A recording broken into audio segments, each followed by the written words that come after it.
Rob Van Dam, listening to True Hill Heat. Pow.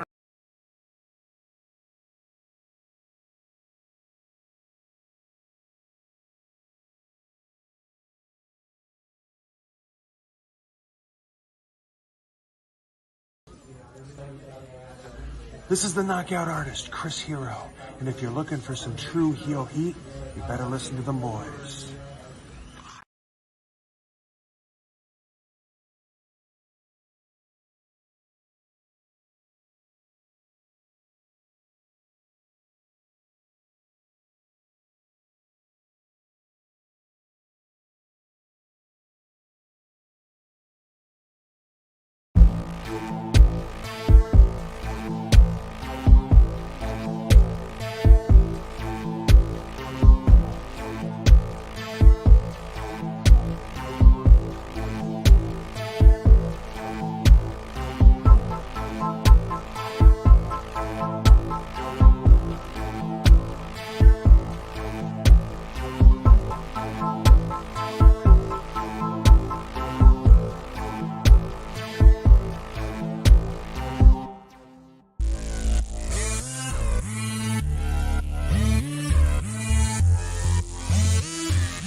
Hello.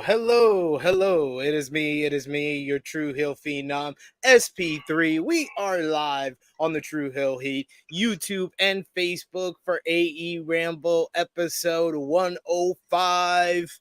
Two-time Shida 200, reviewing the 200th episode of AEW Dynamite from last night. So, of course, I am joined by the man of officially now, I've been teasing it for the last couple of weeks, officially 50,000 subscribers. You go to him for your TV and movie reviews, as well as your honest criticisms of Tony Khan and AEW. No bias at all.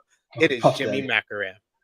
All in the videos, all on the records. Nigga, if you don't get out of the screen, Jesus. Oh, right. Well, hello. You don't even get a hi out. Like a good friend G says he watches every week, and he asks, "Does Jimmy ever start off a show happy?" I'm sick. I don't feel well. It's your birthday! Happy birthday to Jimmy! Sound off in the live chat with your happy birthday wishes and your best memories of Jimmy Macram on AEWramble. How about that? Make everybody smile here and bring Jimmy's spirits up because he's not feeling well. He's got a little bit of the birthday blues / cold going on right now, but hopefully you're feeling better, and hopefully you enjoy your birthday, sir. Happy birthday. Absolutely. One more year around the sun. One more year closer to death. Awesome. I can't wait. Thank you all, I guess. You are the most pessimistic person I know in life. He can't enjoy a birthday. Dude can't enjoy holidays. What am I, 12? I'm gonna get a bunch of fucking... I know you don't enjoy birthdays. You're kids. Fucking... Ooh, a tie. Thank you. Looking forward to this all year. Oh. Well, there you go. Oh, the same pussy I get every day. Oh, thanks. Great. Wow, that's ridiculous. Hey, let me find my trigger here. The words and opinions of Jimmy Macram do not necessarily reflect those of True Heel Heat, its viewers, or affiliates. I'm joking. I'm sure she lets you step out on your birthday. Damn shame I had to give you a disclaimer on your damn birthday. Like I was gonna be like not on the trigger too much, but damn. I did Tom, I forget his name, Rubbish something. He did his name? Awesome. Yeah, Tom Talks Rubbish. Shout outs to Tom. Good channel over there. Go over and subscribe. He is. And he did ask me, I was talking about my off-onness for wrestling. It's very off and very on at times. He asked me what would I do if I stopped like wrestling. What would you do about the show? I said I would just leave. But since my friend, so I would give him some notice first. Here's my notice. Ready? I'm giving my friend. I'm giving more than 2 weeks. I'm giving my 4 weeks notice that I am no longer watching Dynamite. I refuse to sit down and watch the fourth most interesting show in North America and the second best show in AEW. I refuse. I cannot. So you're transferring over to Collision Discourse. Transferring. I refuse. I cannot watch Dynamite. I cannot. We're transfer you over to our Collision location. I don't care about any of these fucking people. I'm sitting there watching like, wow. I don't care about anything going on there. 5 of my 6 favorite people to watch aren't even on this program. So join us on Collision Discourse. Join. I don't want to hear other people's opinions. I barely want to hear yours. But you're my friend, it's gonna be me. It's gonna be me and you because Sober Guy JJ barely shows up. He's missed 2 of the 3 of the last shows. I had to do this week's show by myself. This actually happened when I tried to quit CBS. I mean, I got the YouTube thing going. I don't want to work here. Well, you just work 2 days. It's fine. Exactly. I'm just gonna find another. You like this show? Okay, let's review this show then. Why not? We'll find. We can find AEWramble, or we can auction AEWramble to a bigger YouTube channel to get us paid. So at least you're paid to watch it. That's what made WWE better for me for a long time, is that I was paid to watch it. Now it's good. At least you can admit that. There you go. Yeah. I like WWE. I like AEW. I like New Japan. I like wrestling. If it's good, it's good. If it there you go. Better now? Yeah, I was wondering I was gonna wait till after our long ass intro here. There you go. Well, show to do. Sound off in the live chat. Give us your thoughts on AEW Dynamite. And of course, if you're feeling generous, you could send a super chat donation. That always helps out, helps the channel grow. And we'll send for his birthday all super chat money to Jimmy Macram. So maybe he will give me more than 4 weeks. He'll give me I will be keeping track of the super chats. There, I will. I'm not playing. I'm actually. Like, I was just joking, man. I'm like, no. Send you my invoice. There you go. Yeah, send me your invoice. There you go. I'm gonna start doing things proper on True Elite. I'm gonna start breaking people send invoices next year. There you go. But yes, sound off in the live chat. We'll try to highlight as many comments as possible, but super chat donations. And if you hit the join button and become a member, that's the best way to have your comment highlighted on screen. We do got our good friend G Loke in the chat. He says, yeah, back at it with at True Hill Heat. Let's go.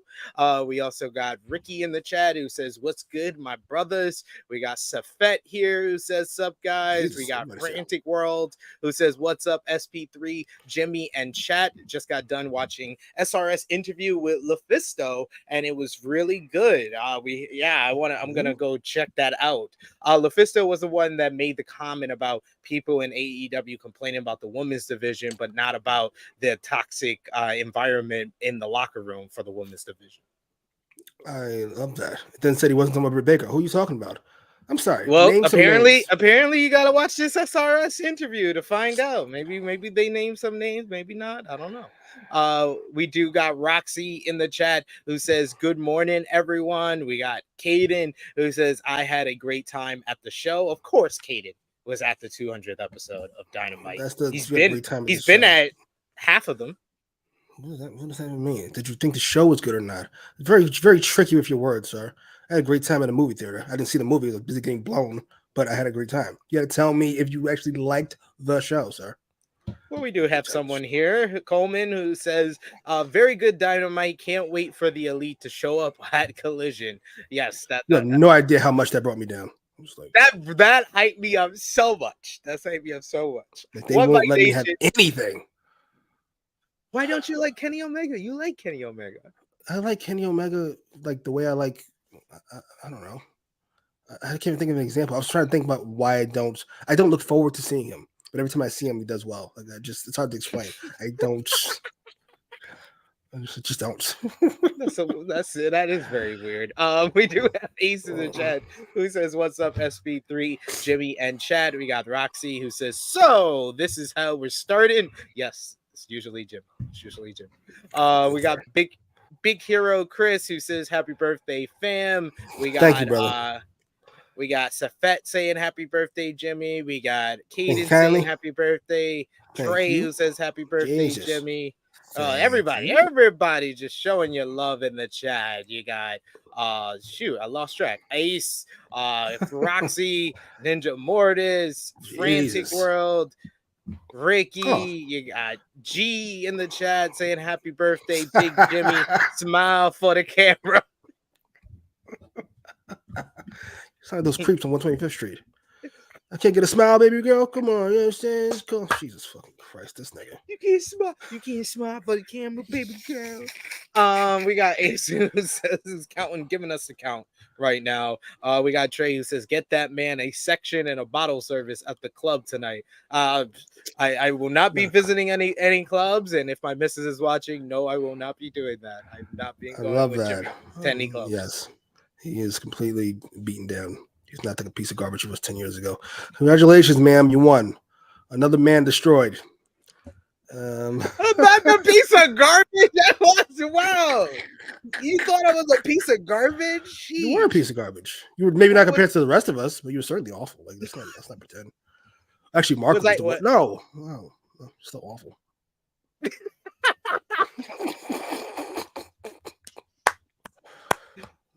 Fair. That is fair.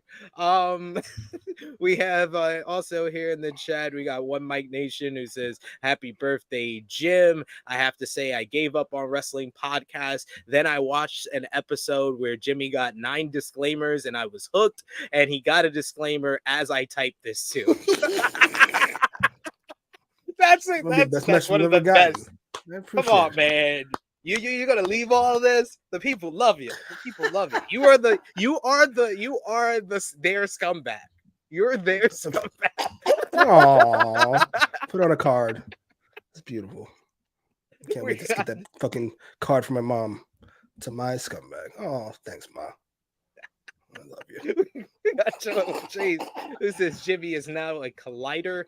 He says, "Welcome to hashtag Team Collision." Have you turned around yet? By the way, I am just gonna keep score like I did with the Wednesday Night Wars. I'm gonna keep score. Who had the better show every week? Last week, Collision won 10-7 round. It was an ugly round that Collision won right there. Do you see this? Let me tell you something. You guys been watching him a few years. I can't get myself out. I've known him for 20. Whenever he doesn't want to agree to something, he does things like this. It's 87 different excuses for why. Is Collision better than Dynamite? Well, it's only been around 6 weeks. Well, you died of blood and guts. Who knows? 87 different things except yes. Okay, in the last 3 weeks, Collision won 2 out of 3. Over the 7 weeks, however long it's been wrong, it's been the better show for most of those weeks. How many weeks do you think? I don't know. 4 out of 7. 4 out of 7. Stop it. 4 out of 7. I give it 4 out of 7. What? Ass. Look at you. Oh my god, you're so negative.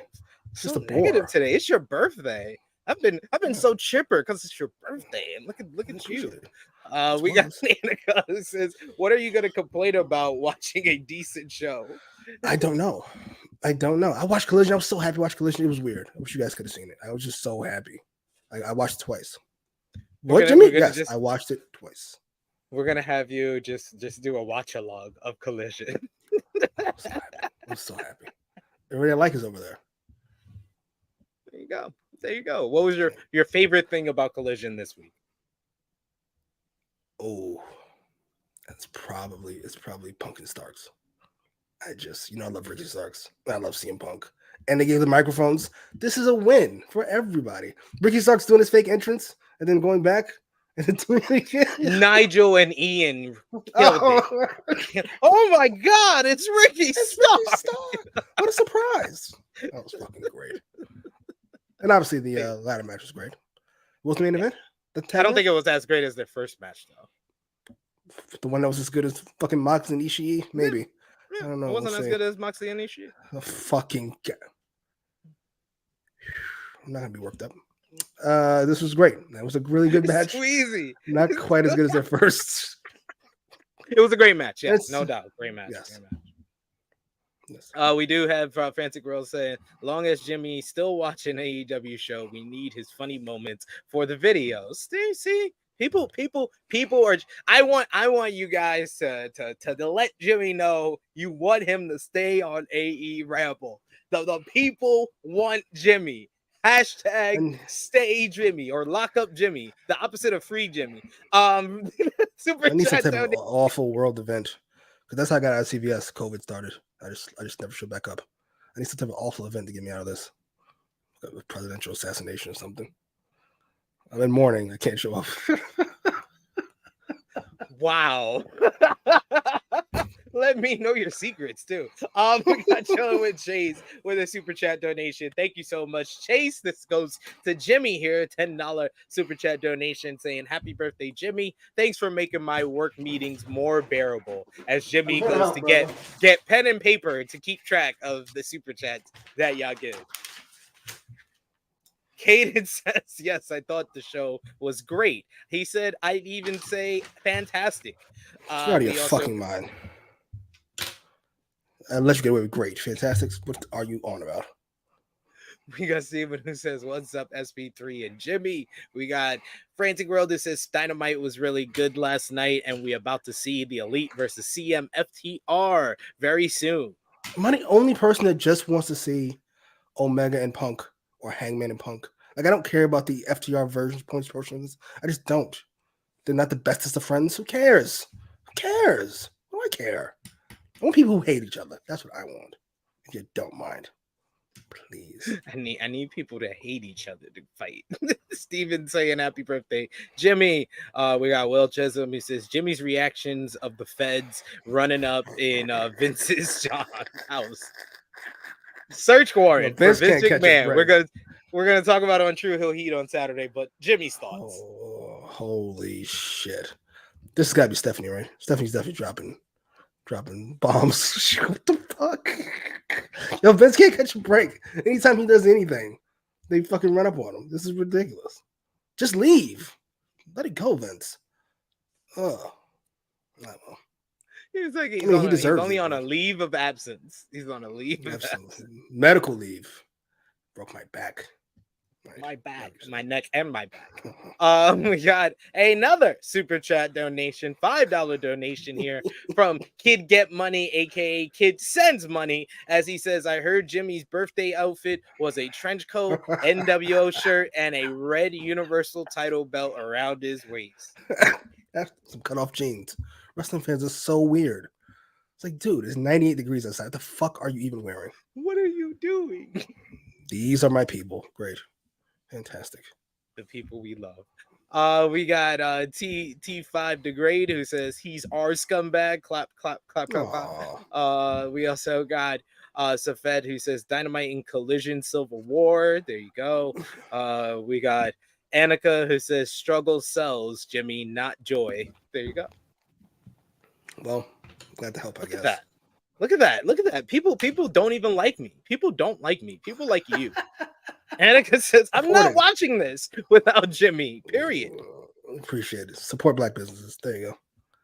We got big man dogs that says hashtag lock them up. Yep. Jesus. Absolutely. We got Kaden who says free Jimmy.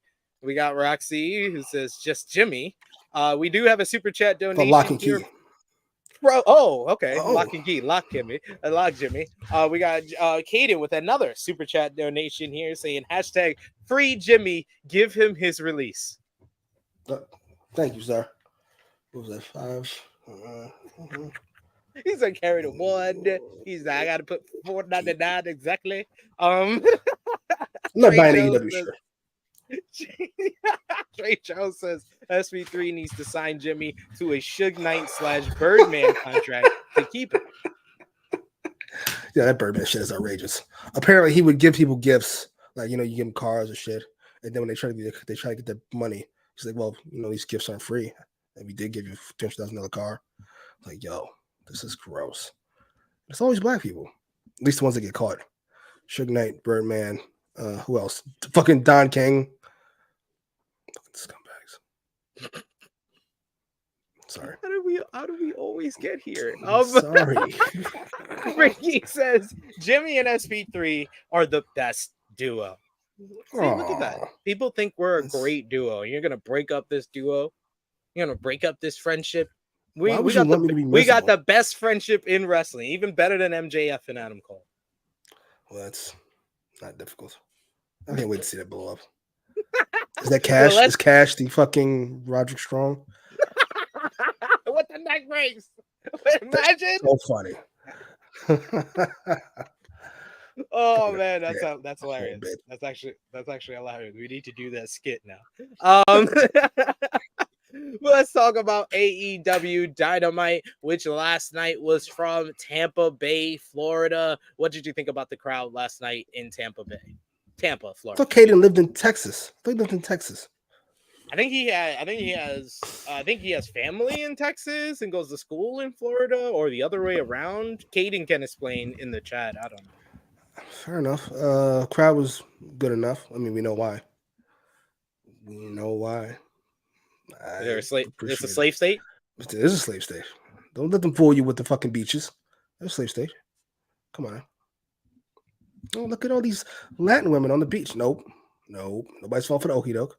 Slave state. Can't fool me. Nope. And I did like the fact for the intro to the show, the beginning intro, they had the OO color theme, and then they also had the old set on the stage. What did you think about that? The tunnels being back. It was fine. I could have taken it or leave it. I appreciate the effort, but I feel like they just kind of sprung you on this last week. The 200 episode. They just kind of said, "Hey, it's happening." It wasn't built up or anything. They certainly didn't stack the fucking show. I want them to go back to how they did like 2021, where they had like multiple weeks in a row of like special shows. If you remember when they went back on the road and they had Road Rager. They had they had like, I think it was Road Rager was the first one back on the road that had the Malachi debut. Then you had Fyter Fest Night 1. I think that was the one where Moxley lost to Archer for the U.S. title. They had Fyter Fest Night 2. Then they had Fight for the Fallen, and that was the one that had the big 10-man tag with Hangman and Dark Order versus the Super Elite. So they had like 4 weeks of like special events. Why are you laughing at a comment in the chat or 2 in a row? And they both remembered it when I remembered it. Quick by the lake. What the fuck? Oh, I knew it. I can always tell if you're laughing at what I say or the comments because your eyes are down before you start laughing. Fucking Quake by the Lake is so ass. I'm sorry. I was shocked that they did that. I get why some people were bothered by having all these titled episodes, particularly in a row. But Tony Khan is in desperate need of structure, not only in his booking, but probably in his life. Put the cocaine down. So yeah, maybe some more titled shows could be fun. But I think like coming out of Forbidden Door, they should have been. I thought you were gonna say coming out of the closet. He needs time to. Jesus Christ! Don't force him to do anything he doesn't want to do, sir. It's a grown man. You don't force people to do literally haven't. The opinions of Jimmy Macram do not necessarily reflect those of True Heel Heat, its viewers, or affiliates. Can't help yourself. We do have another super chat donation here. $2 from Kid Get Money, aka Kid Sends Money, who says, Jimmy, you share a birthday with my brother, August 3rd. Oh, shit. Damn. Jesus. All right.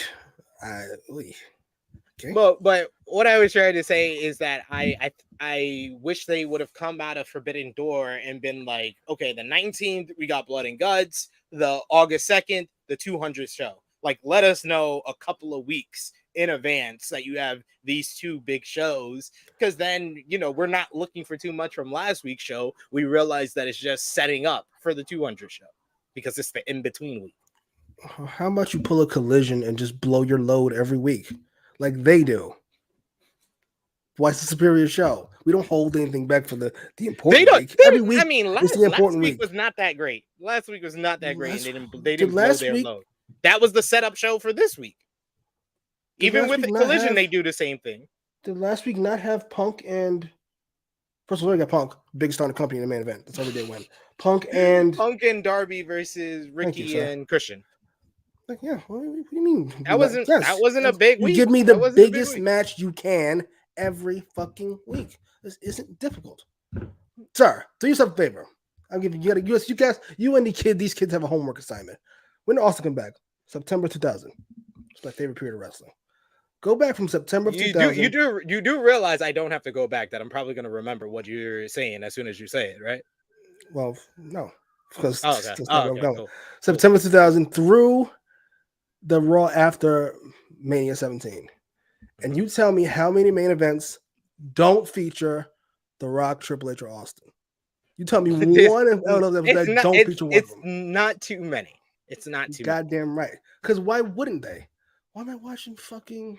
I'm not going to do the Camarado thing, fucking Dusty Rose thing again. But you get the point. Well, the top stars on Dynamite are the Elite and the Blackpool Combat Club. That's basically...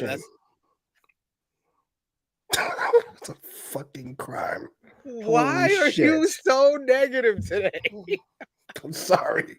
You I'm like sorry. the Blackpool Combat Club. Now you're insulted. I did. Them. Oh my god. This is ridiculous. Without Dragon, that's a downgrade. Holy shit. Just a bunch of guys.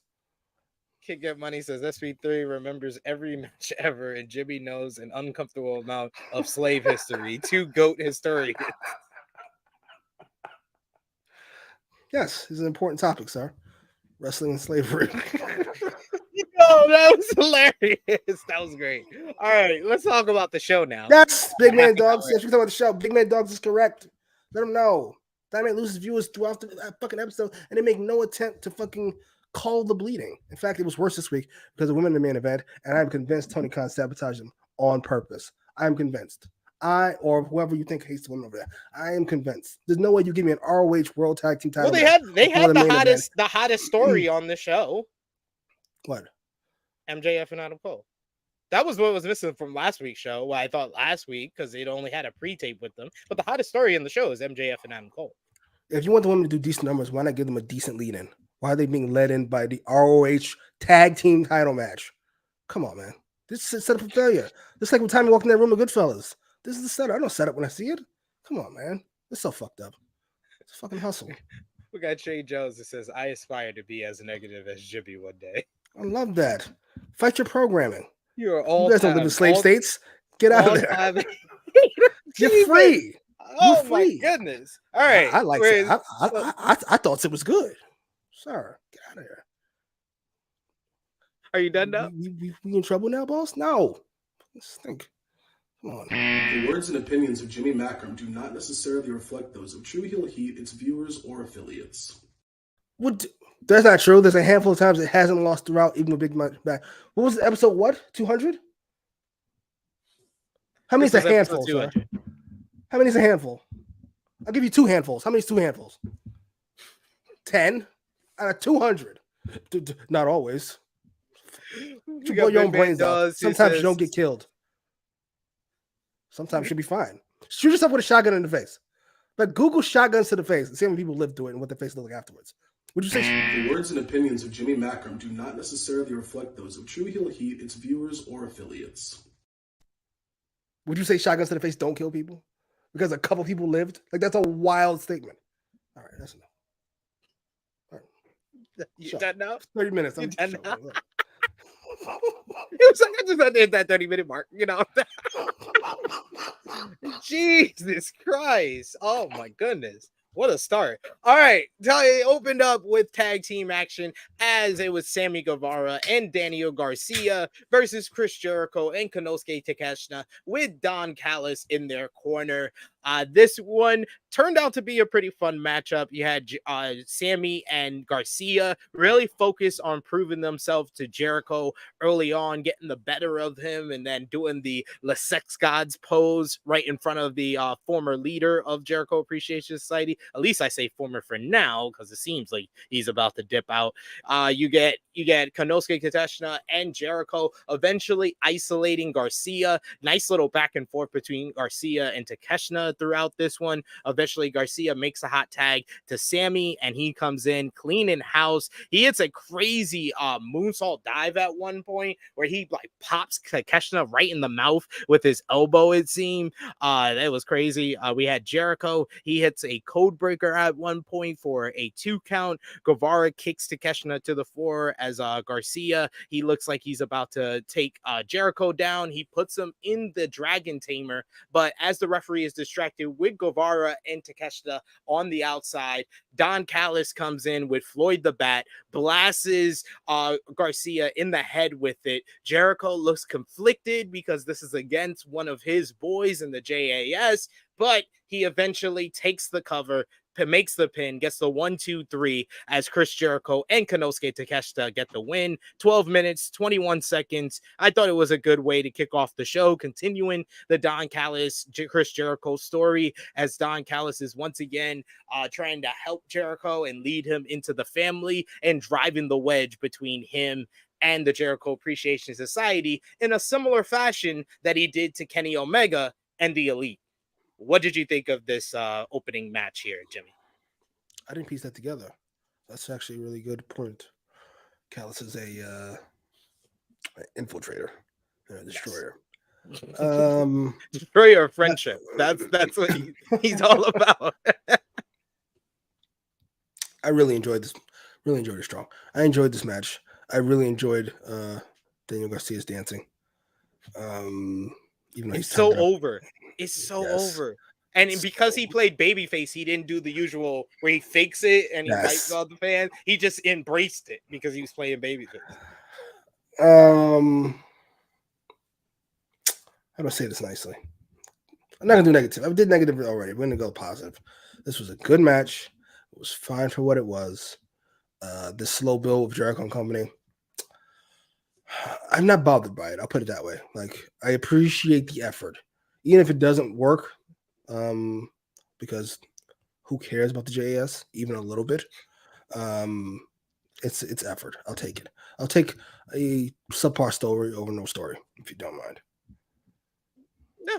All I care about is you make it an episodic television show. That's what wrestling we were brought up on. And the Jericho Callis is one of those stories where they're taking their time and they're working it, progressing it every week. And we all know that it's probably gonna it's kind of like a TV show storyline where it's gonna eventually thread back into what Callis is really all about, which is destroying Kenny Omega. So this is all going to thread together and tie together in the end. What do you think? Who's the family, you think? Jericho joining? Jericho, Takeshita, and Ospreay? I could see that. I mean, they are saying there was the report that Chris Jericho is just being discussed versus Ospreay at All In. I don't know how you get there. Yeah, I don't know how you get there right now, though. Like, it doesn't seem like the logical thing. The logical thing right now is to do Jericho and Takeshita versus Golden Lovers at All In, and then that sets up Omega and Takeshita at All Out.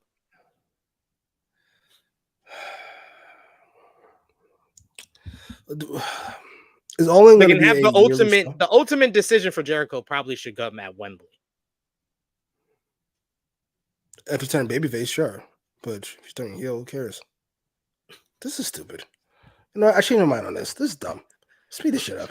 Who cares? Who gives a fuck what Jericho's gonna do? As I gave my opinion, he changed his mind.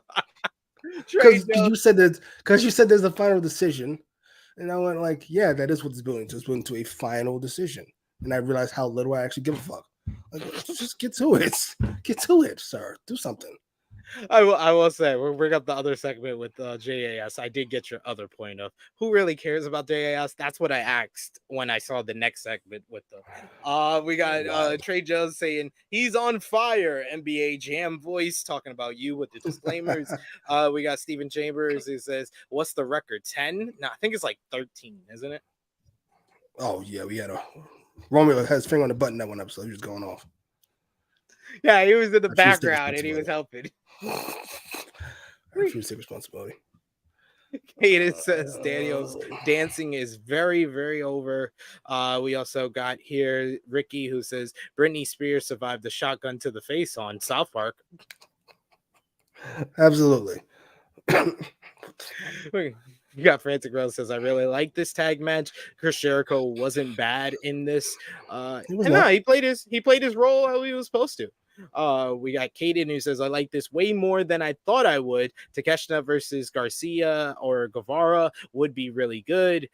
We got one Mike Nation who says it's wild how a few months ago Takeshita looked to be the next big star now, and he's just Don's lackey. I didn't get that at all, especially when he came in. Did you hear the reaction he got when he came in? I thought he only gets the booze if Don is talking, but he got heat when he came into the ring. I was like, you would have thought he's like one of the biggest heels in this damn company. Yes, but we have to admit he has not been treated as a star. He should be treated as. He is the Wheeler Yuta of their group. I mean, for now, I guess. Yeah. Sure. Safet says the opener was good. Annika says, are we really getting Jericho versus Ospreay at All In? Really? If that's how we get the match, it's because Jericho turns down Callis. And then Callis got Ospreay. Yeah. Kaden says they're definitely building to Jericho and Ospreay. Not really. Not really. Not necessarily. Yeah, you're working with dirt sheet information. Because if you didn't know that they were thinking about it, you would go, how on earth is this building anything Ospreay related at all? On its surface. This isn't. Exactly. Like when Darby says, "Oh, I want to face the best in the world," even without them saying it, they're building to Punk versus Darby in 2021. There's been no indication that Will Ospreay is involved in this. You just read a report and you're looking at stuff and you're like, "Oh, yeah, they're definitely building." Oh, yeah. It's just off of me watching this, they're definitely building to. Come on, like. But anyway, Annika correcting me saying the record is 14.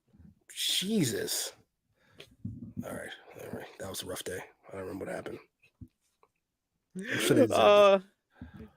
Well, next we had backstage Renee Paquette trying to get a comment from Chris Jericho, but none other than Daddy Magic approaches him and lets him know that next week there is a mandatory meeting for the Jericho Appreciation Society, so he needs to be there. And at that point, I was like, who cares? I don't want to see any mandatory meeting. You guys have been around for well over a year, and outside of Garcia,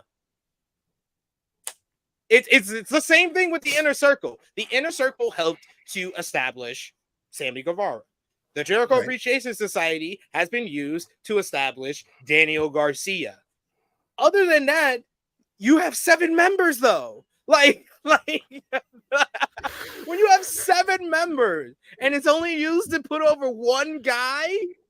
Evolution. It's I gotta bring up Triple H because we love doing that on this show.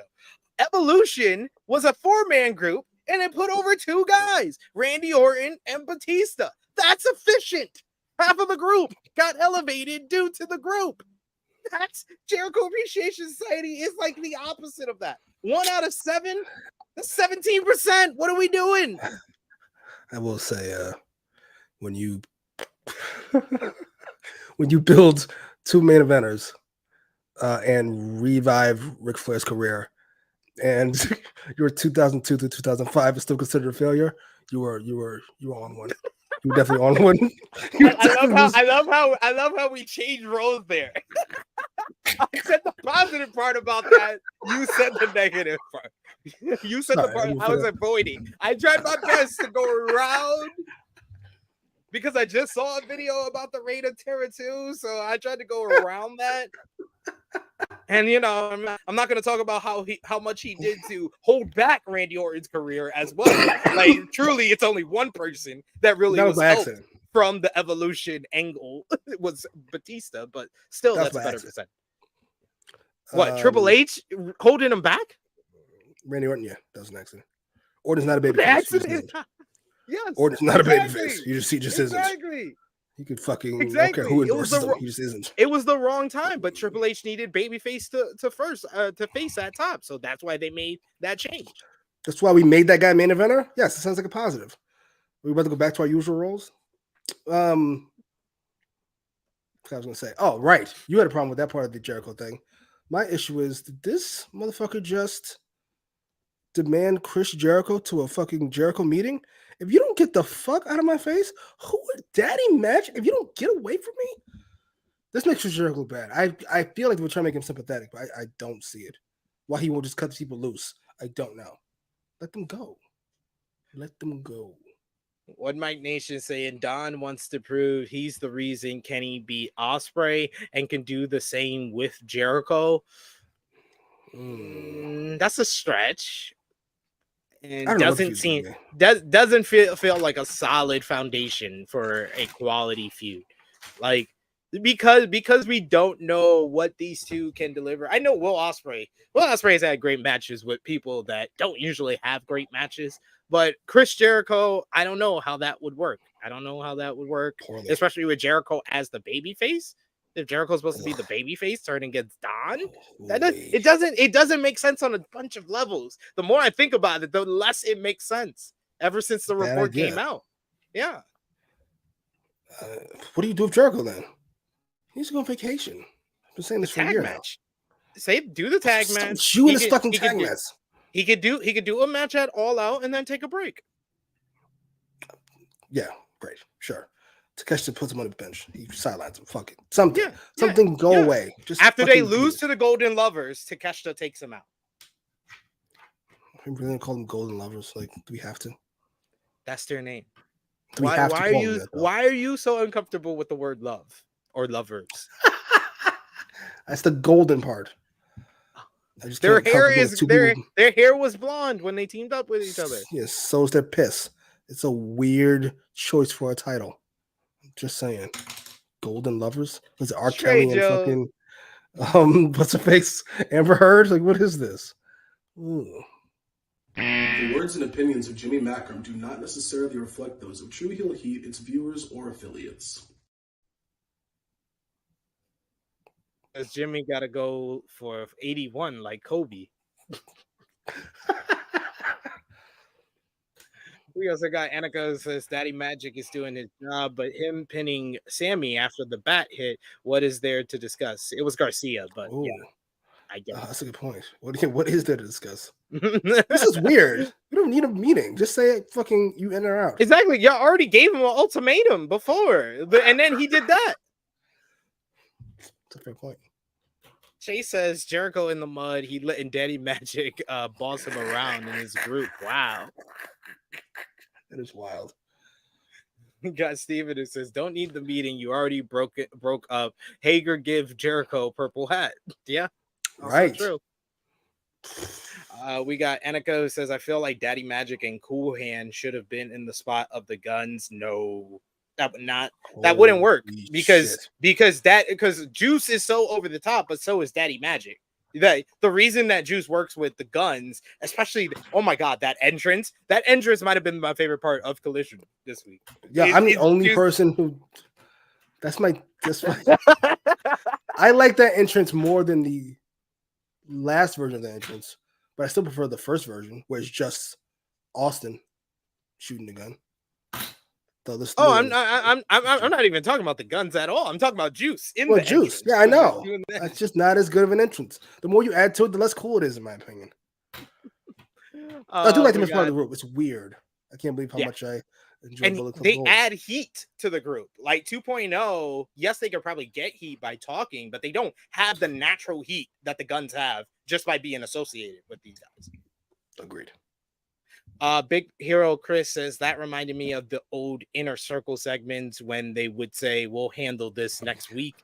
Yes, that was a while we had to deal with that. It was a while we had to deal with that. So ass. We also got Safet here saying Ospreay a heel against a babyface Jericho in UK in All In when Jericho will get booed and Ospreay getting cheered. Yeah, that's why it's a bad idea. It is fair. It's so weird. Let me be fair. You can do a Tony Khan booking. Do we have any update on who's booking Collision? We know Punk is involved. I heard Dragon was involved. Yeah, and Tony Khan.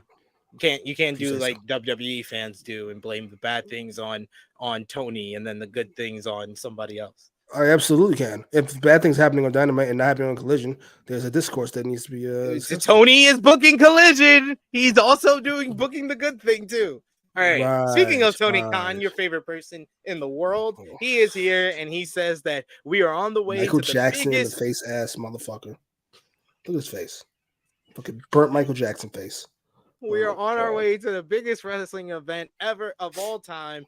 And we see he says that he wants to thank all the men and women responsible for bringing AEW Dynamite to 200 episodes. And we get a highlight package of the best moments in Dynamite history. Though we do see Cody and Brandy during this video package. A lot of focus on Brody Lee showing his entrance into the company as well as his tribute episode. They showed the Jay Briscoe tribute episode as well as various different moments as well. What did you think about the video package here? Glad Tony Khan found a way to fucking shuffle himself in front of the camera. Video package is fine. Yeah, that's what it is. We could just showed it. What's your favorite moment in Dynamite history? Moment? Yes. Boy, that's a tough one. I'm gonna go with I'm going to go Dragon Omega. Just the feeling of them face to face.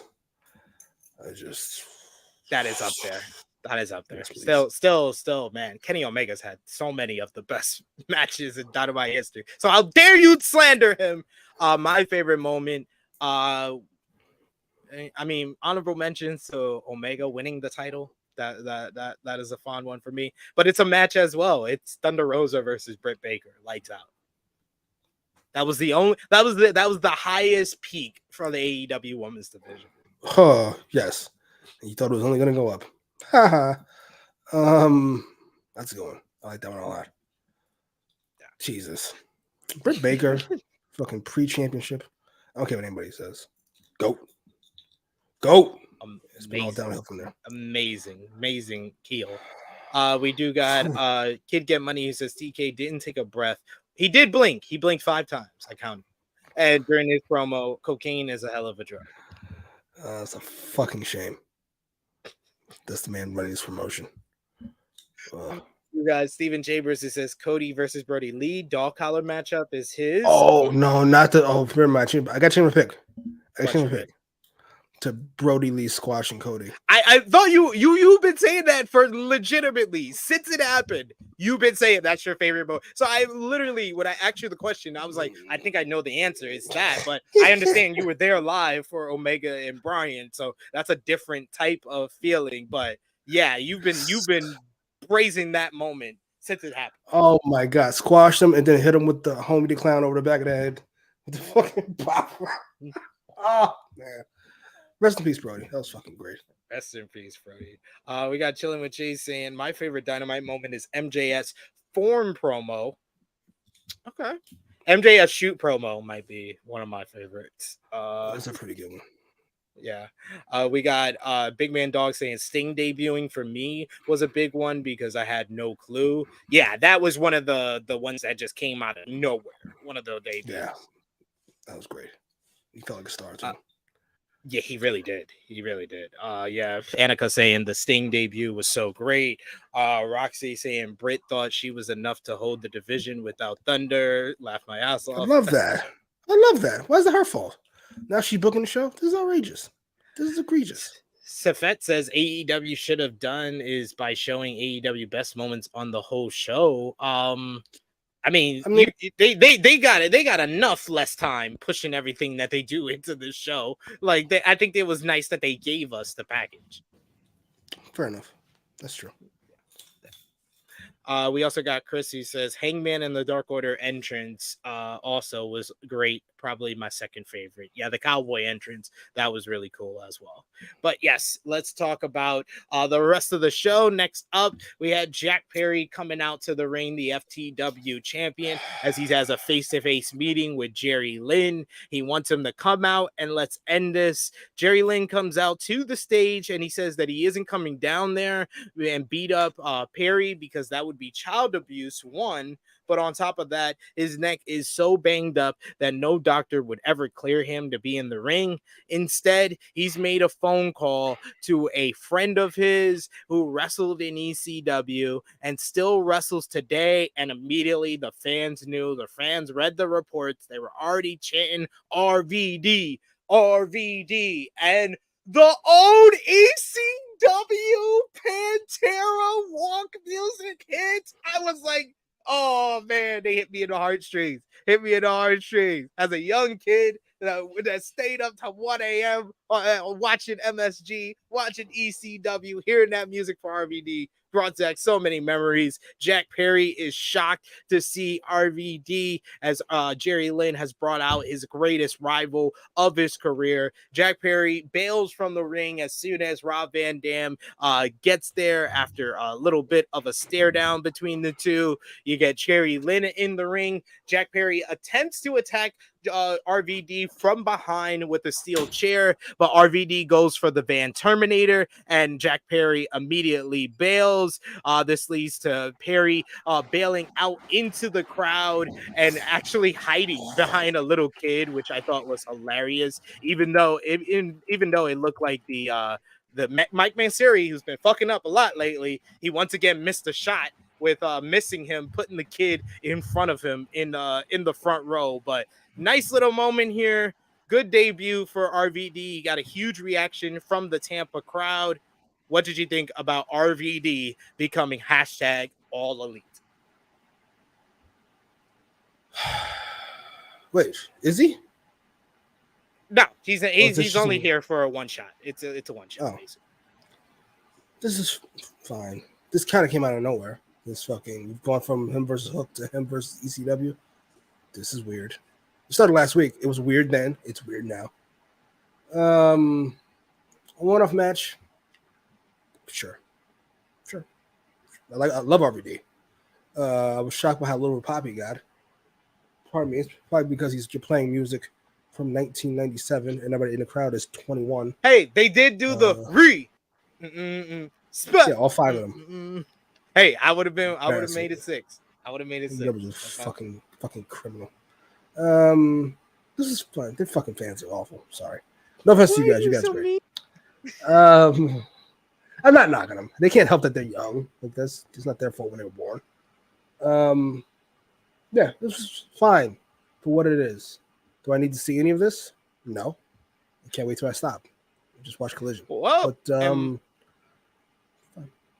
might stop a lot sooner than you think. Renee Paquette later in the night interviewed Rob Van Dam, who made the challenge to Jack Perry for next week for the FTW Championship. And he even hinted at the fact that he has been to multiple promotions and won championships and retired the championship. So does he plan on retiring the FTW title after beating Jack Perry?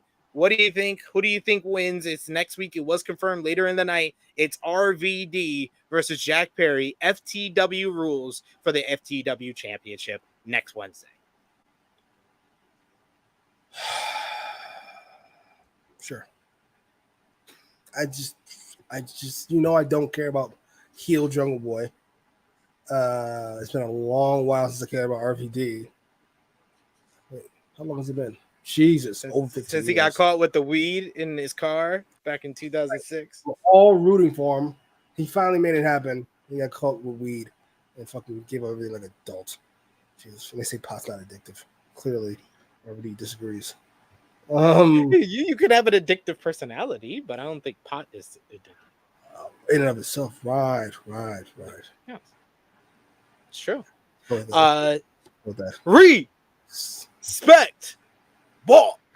Are you talking to me? Says Chase.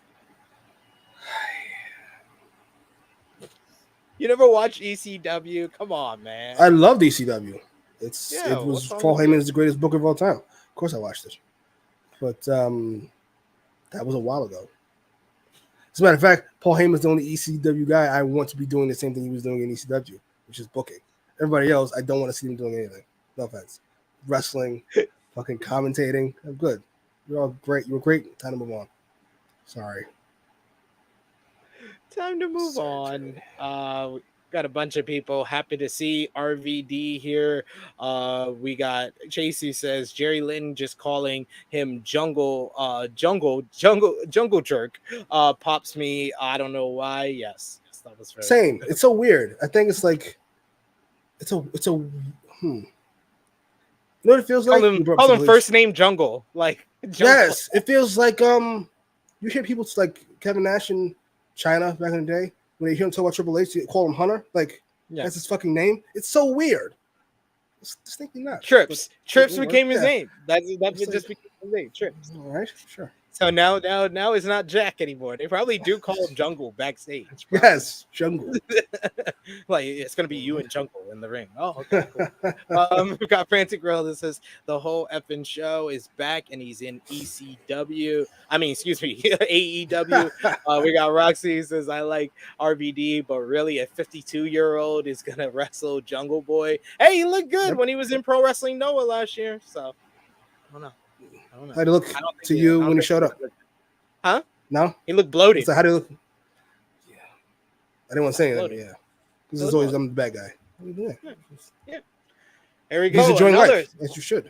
Yeah, he's got Katie Forbes. You seen her? Look up Katie Forbes. I have not. Now. Look up Katie Forbes. You gotta Kid Get Money is once again Kid Sends Money as he sends a super chat donation saying, damn, RVD, I wanted to see Katie Forbes. Yeah, like what is Jack Perry gonna deal with? Jack Perry talking about, oh, I'm going out with the hottest bitch in the game. What he gonna do when RVD is beating him up and Katie Forbes is just twerking that ass right over his head? What he gonna do? What kind of suicide model is this? Suicide bottles, Jesus. Those are chicks with tattoos and piercings. Yes, I do. Nobody remember Suicide Girls from back in the day? I do. Oh, Jesus, and a lot of plastic. I gotta be honest.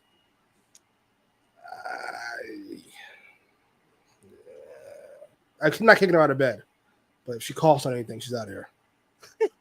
No, you Ben, get out of here. You're like Vince. You're like Vince McMahon. You can't deal with coughing. Coughing is an imperfection. Next we got. I always have to mention it because it's something that we used to complain about for many episodes. But we got hyped for the main event as they did a video package for the women's title matchup, showing the past between Hikaru Shida and Toni Storm. Toni Storm once again putting over the fact that Shida was the pandemic champion, and she's not good enough basically to be the champion now. So further pushing home that storyline, which. If you were paying attention or if you cared about this story, you would have thought that it was kind of given away that they were going to make a title change here because they were bashing that over our head in the promos leading up. We'll talk about it later. I'm happy for Shida. I'll say that before we get to it. Very happy for Shida. She deserves it. Next up was. Well, you were bugging when you said that. It's only like two of you. But it's enough. That's more than there should be. Next up was the Anything Goes three-way matchup between Trent Beretta, Jon Moxley, and Penta El Zero Miedo. This one got off to a hot start immediately. As soon as Moxley came from the crowd, these three started brawling with one another, and this was this was brutal. They used all the weapons they could possibly use. Moxley pulling out barbed wire very early on in this matchup, using the barbed wire to bust open Trent. He uses it on Penta at one point. Penta on the outside set up tables with the hype man, Alex Abrahantes, at the ringside area, which leads to Trent delivering a big superplex into the tables on Jon Moxley. Trent was basically taking all of the spots in this matchup. Big superplex with Moxley nearly going like neck first into the tables. They're selling both of those. They're back into the ring. We get thumbtacks involved. There's garbage cans. There's steel chairs. Offense going everywhere. The bigger spots came when they set up a table in the ring, and Penta delivers a top rope Mexican destroyer onto Trent, and he kind of pulls himself onto the table for a huge spot. You get Moxley. He spreads the thumbtacks onto the ring, and he delivers a big power driver onto Penta. He goes back first into the thumbtacks.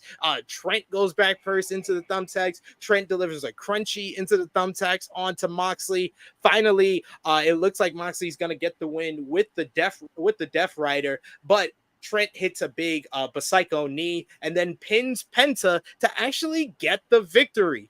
After the matchup, Jon Moxley attacks Trent from behind, putting him in a rear naked choke before the Blackpool Combat Club comes through the crowd to join him. They are cut off by Chucky T and Orange Cassidy. This brawl leads to the ring, where Orange Cassidy delivers the orange punch to Jon Moxley, who stumbles and get out of the ring but never drops, which seems to surprise Orange Cassidy. Commentary doesn't really kind of emphasize that, but I think that might be a story moving forward between the two. And then Chucky T gets on the mic and makes a challenge for this Friday's Rampage, Blackpool Combat Club versus Best Friends in Jacksonville at Daly's Place in the parking lot.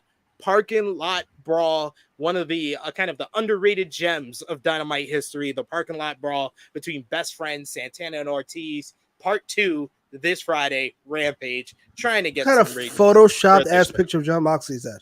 Look at that picture. Just photoshopped ass picture of Jon Moxley. What do you eat, the Hulk? Stop it. He's sucking it in. He's like, I know that look. That's the I'm sucking it in for this picture look. That's that, dude. I was doing that for years, man. I invented the game on that. Now I got dad bod syndrome, so I understand. And I understand if I take a picture and gotta take my shirt off, I'm gonna be doing that like extra now. He got a daughter too. Jimmy, what did you think about this matchup and the post-match activities too? This was, how do I say this nicely? Because I like Jon Moxley. You know this. Best 2-minute promo in the business. But I don't care about, I don't care. Like, I really don't. Like, I just don't. We talked about Britt falling off. We need to talk about Jon Moxley falling off. I can't tell you the way I felt about Jon Moxley when he beat Punk for the belt. That was last September or last August, excuse me, 1 year ago. Oh, it's a fucking year. Anyway, yes, from last August to before, like everything before that, where he was like essentially took Punk's title run. I fucking loved everything about it. He felt like the biggest star in the company. Now he feels like a guy. Mainly because he doesn't have. This is what happens when you don't politic. This is what happens when you just allow yourself to be run around and do whatever the fuck the boss says. You end up in matches with the Best Friends and fucking the Lucha Brothers in a random ass hardcore triple threat. This is why I don't blame anybody. Austin, H, Shawn Michaels, fuck that. You do what you got to do to be a star. Fuck that. I am in complete agreement. Ugh. we got gentleman Jason says good airbrushing on the abs. We also got Dan who says the 3-way match was absolutely nuts. I didn't really give my opinions on the matchup. I loved it. I thought it was an absolute blast to watch. Very good. I thought Trent was great. I think that's the best Trent has looked in quite some time. And it's not just because he took the win. Like I said when I was recapping the matchup, he took all the big spots, whether it was thumbtacks, tables, outside, inside. He took all the big spots, and for him to win in the end was a surprising result. I did not expect that at all. It was very surprising. It was a fucking waste. You done nothing with Trent. Now you're gonna try to do something. Stop. Pick a lane. Either do something or don't. Boo. So mad. I'm not sure why. That match really bothered me. I was like, I could tell. Yes, because they do this randomly at times where it's like, hey, want to see something that's impossibly violent for no good reason? Watch this. Like, this was a good matchup to have on this 200 episode. We've had so many randomly violent matches in Dynamite history. I don't mind matches that become violent randomly, but matches that are made to be violent. This fucking hardcore match for what? What did this feud do to deserve that? That feud. No. I don't think it did anything to deserve that. And I would be higher on this matchup if it was actually a feud and a storyline that actually progressed to this point. But it just, it did. I do agree with you as far as if you think it felt hollow. That is true. Oh, it's true. I like that. Hollow. Yes. I'm start using that. Instead of saying this fucking waste my fucking time, I would say it was hollow. Frantic World says this match was crazy and really good. We got Chillin' with Chase, who says this match felt like when WWF went back in the day would just have a hardcore title segment, except this one was what was for what was it for? Was TK giving them an extra bonus, hot dog, a hug? Definitely a hug. He wished he could give them a hot dog, but you can't have employee doing that. No. Send a bad message. And I also agree with Chase here, who says Moxley hasn't fallen off. He just needs time off TV so we can miss him more. Sure, that sounds like a much nicer way to put what the fuck I already said. He hasn't fallen off. We just need you to go away so we don't deal with you. Oh, okay. Well, thank God he hasn't fallen off. Gotcha. But yeah, agreed. Vacation should have happened a while ago. Really good match. Time for it, but they're a little low on talent. See, I'm going to use your words. In a vacuum, this was really, really, really good. In a vacuum was fine, yeah. But the best segment of the show for me, well, one of probably close to. Don't be crazy. Close to. This is not number one, but close to. MJF comes out to the ring for a promo segment, and he once again explains that he is feeling a change to himself, and he talks about how he has never felt felt this much positivity from people, and he brings up once again that he had ADD. We get an ADD chant from the fans, but also he explains that he had a condition that makes it difficult for him to accept rejection. One day when he was a kid, some people threw quarters at him, explaining that story that he explained during the CM Punk feud when they told him to pick it up, Jew boy, pick it up. It made him believe that he had to stab everyone in the back before they did it to him. But that's no way to live with hate in your heart like that. It's tough for him to trust people, but he's not scared anymore because what did I put here? I don't even read my notes here. There's nowhere to live because he's not scared anymore because of all these people. These people have sympathy for the devil. These, even if he's still a scumbag, but dang, if he's not ready to be your scumbag. And we get a "he's our scumbag" chant. He also says that he has to thank someone for this revelation, and he wants to bring out Adam Cole to the ring and to thank him. This brings out Adam Cole, who comes out without his music and everything. And Cole gets on the mic to see MJF face to face, and he tells MJF that he is not alone. He knows that there is a good guy down in there, and the people here are proud of him, which has MJF thanking him for the kind words. That brings MJF to the promised title match that he talked about last week. He said win, lose, or draw, he would face him for the AEW World Championship. And that's because, but he says that Cole doesn't deserve that match, that rematch. Instead, he goes over to the timekeeper and he grabs the contract. He says that Cole deserves the match in the main event of the biggest show in AEW history, in the main event of All In, and he hands him the contract. He says MJF, Adam Cole at All In for the AEW World Championship. Cole signs the contract. The fans are chanting for him to read it, but he doesn't. He signs it without reading it. He then hugs Max and he tells him, I love you, Max. And Max tells him, I love you too. And this was so wholesome. This was the most positive, most wholesome segment I think MJF has ever been in.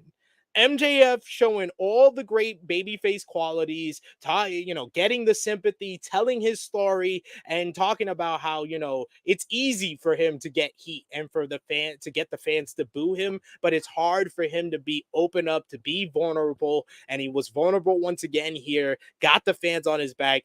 Honestly, like when you see the segments leading up to Full Gear 2022, it's clear as day. AEW's big babyface star that could be the guy that changes the business for them, it's MJF.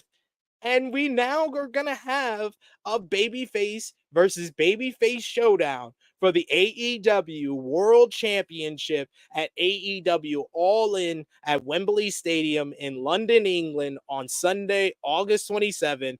MJF, Adam Cole, one-on-one, the best friends collide. And this did not please another best friend of Adam Cole's, Roderick Strong, who was backstage breaking a bunch of stuff. I will not front. This legitimately had me roaring laughing. I was almost in tears laughing at Roderick Strong overreacting to all of this. He's overreacting, breaking stuff. In comes Matt Taven and Mike Bennett, the Kingdom, and they say that Cole just keeps forgetting his real friends, and then they walk away. So interesting segments all around. MJF and Adam Cole are still together. The bromance continue, better than you, baby. And we're going into All In. As of right now, as of 3 weeks out, we're going into All In with both of these guys as babyface, as best friends. And it seems like all is good in the world, but I don't know. We did get videos online of people showing a video of Adam Cole when he turned on Roderick Strong, where he gave Roderick Strong the same similar hug that he gave MJF, where his fist is like this to the back, so it looks like he's putting a knife in the back. So I don't know, but the reaction that MJF gets whenever he teases going babyface, I think they should right now just go with it, pull the trigger, and I think it should be Adam Cole that is the one that turns heel. I think it should be a double turn. That's just a thought that I had, but what do you think about this segment? What do you think about it being babyface versus babyface at All In, and Roderick Strong's reaction, as well as the Kingdom now being a part of this story? Roderick Strong's reaction is the funniest thing ever. I said I lost it. I was roaring laughing at this. I don't know if that's intentional. If this is the intention, how ridiculous this grown man acting like this is. But I cracked up laughing. Now, MJF and babyface, you guys out of your fucking mind. Listen, if this was an actual babyface behaving like MJF behaving, you would hate his guts. This would be the corniest babyface of all time. It only works because MJF's a scumbag, so it's kind of enjoyable to see him. He has to be the scumbag. He has to be our scumbag. It's like when The Rock turned babyface in '99. That's where he's at. Except he's acting like The Rock in '96.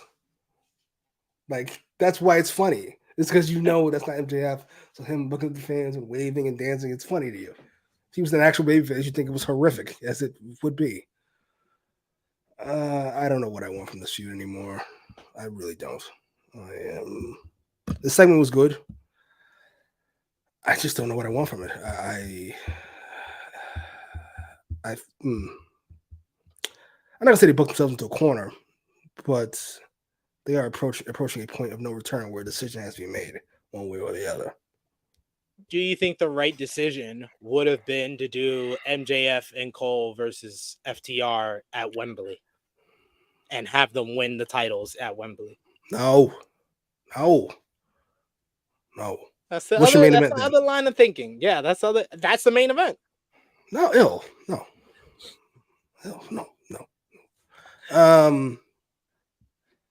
Yeah, I don't know. This match would be fine.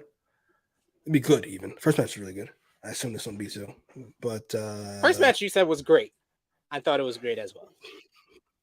I mean, I'll have to take your word for it. Sure. Very few matches I remember. I don't fucking know. I really don't know what I want from this thing anymore. It's been a fun little run, but I think we need to turn. We need to turn. Time to turn. Time for somebody to turn, and it has to be MJF. It has to be MJF for you. It has to be MJF. Come on, Man, I don't need him to Adam Cole. I want Cole to form a faction now with Roddy and Kingdom. They don't know that his plan all along has been to befriend MJF so he can get the title match. Before, he had to beat him in an eliminator matchup to get a title match. Now he just got it for free because he became his friend. So his plan is, if this is his plan all along, it's working. Fair enough. I mean, we're heading towards a MJF CM Punk match. My question would be, I think they're booking this for both of them to be tweeners. So it's the fans, wherever they book it, it's up to the fans. I think they're booking both of them to be tweeners. Props to CM Punk, even Tony Khan, I suppose. For the way this has been done. I thought that's been very subtle. It's kind of first Punk brings out the bag, a couple weeks. He mentions it a couple times. Then there's the Ricky Starks drop, and then it's title match, and then. This feels great. I'm so here for it. But MJF has been. I just think don't that see Punk it. should have done the promo the week before and not this past week, because MJF was in the building, so it didn't make sense for MJF to not come out and address the fact someone's claiming to be the real world champion. If they did it the week prior when MJF wasn't there, it would have made more sense and no logical. That's solid. It did make MJF. Well, who cares? MJF, bitch. He didn't come out. Motherfuckers, he knows what happens when you run up on CM Punk. He knows what happens. Ask Mike Jackson. You don't just run up on CM Punk. He was like, I can't knock on his door, yo. Oh, we got another super chat donation and a big one there. $20 super chat donation from Elijah Hannon. Thank you so much. I appreciate the love. He says, happy birthday, Jimmy. Love the reaction channel and playthroughs, but your wrestling takes and perspective is some of your best. Don't retire yet. Wow. Thank you. Thank you. See? See, Jimmy? Thank you. We got a good sweet thing going here, it seems. Sure. Just fucking hate yourself for 2 hours at a time. Why don't you like you always say you had a good time? Why? On the show, not watching the show. Fucking watching the show is boring. It's a bore. It's just a fucking drag. Oh my God. That's the word for it. It's just a drag. My 6 favorite wrestlers in AEW are ready. Watch how many are on Dynamite this week. Punk, Ricky Starks, Jamie Hayter, Bryan Danielson, Eddie Kingston, MJF. How many of them showed on Dynamite this week? And they're going to be there next week. One. MJF. Get me the fuck out of here. Please.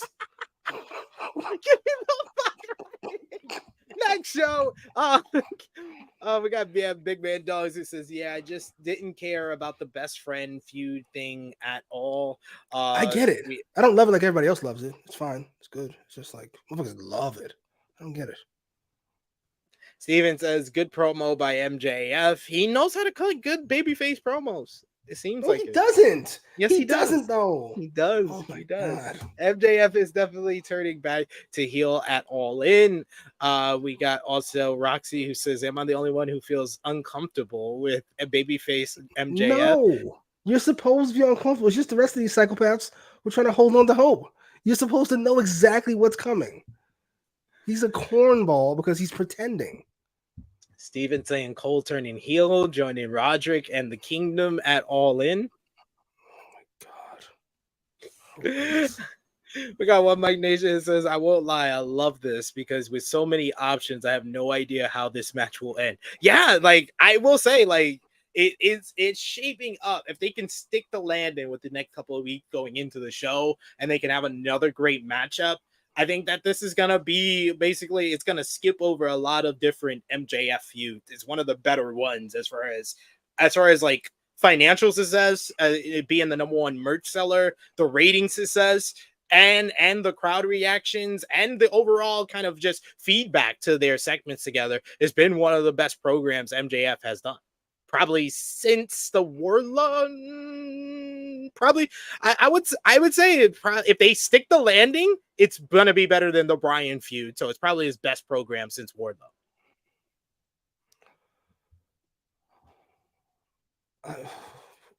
You don't think like the elongated Wardlow feud, like the months long? Yeah. Yes, fair enough. I'm not mad at that take. The probably be his best because when you really look at the success overall that it's made, it's probably be his best program since Punk. Well, there's Wardlow, there's Dragon. Who else? Moxley. Been Moxley, the 2-week Starks program. That's Bryan. It's probably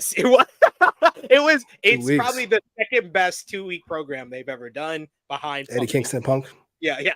Eddie Kingston. We're gonna come up with a Mount Rushmore of 2-week programs. It's Eddie Kingston and Punk. It's then MJF and Ricky Starks, and then the Moxley Punk unification program, which was only like 2-3 weeks. That was really good though. It was.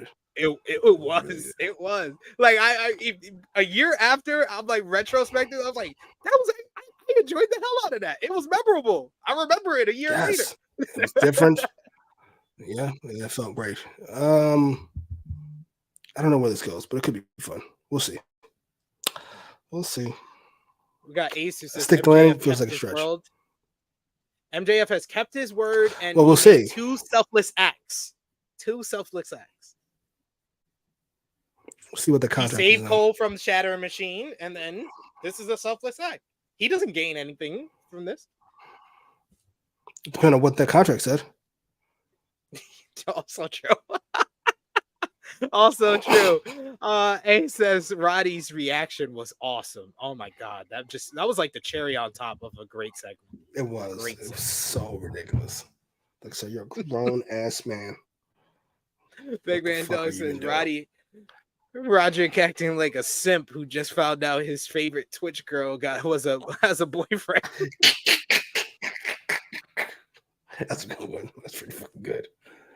Trey Jones says all that love between MJF and Adam Cole made Jimmy leave. Jimmy's been all great with the program until they said they loved each other. When they said they loved each other, he's finally like, all right, I'm in the middle of this. They said that word I'm uncomfortable with. I'm not anti man on man love. I am not. I love you, Jimmy. That's all right.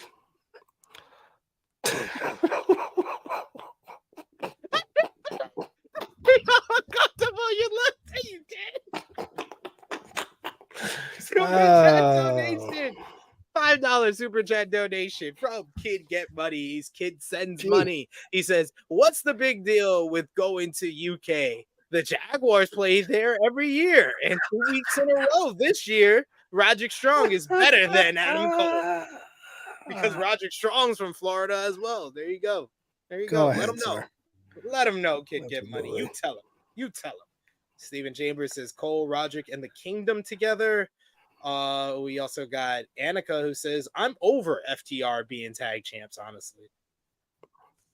You've been over FTR and AEW, period, for a while now. No. FTR, when they were the hottest act on the planet, whenever that was. And then they got pushed to the sideline for, I don't fucking remember what the fuck it was. What did they push to the sideline for?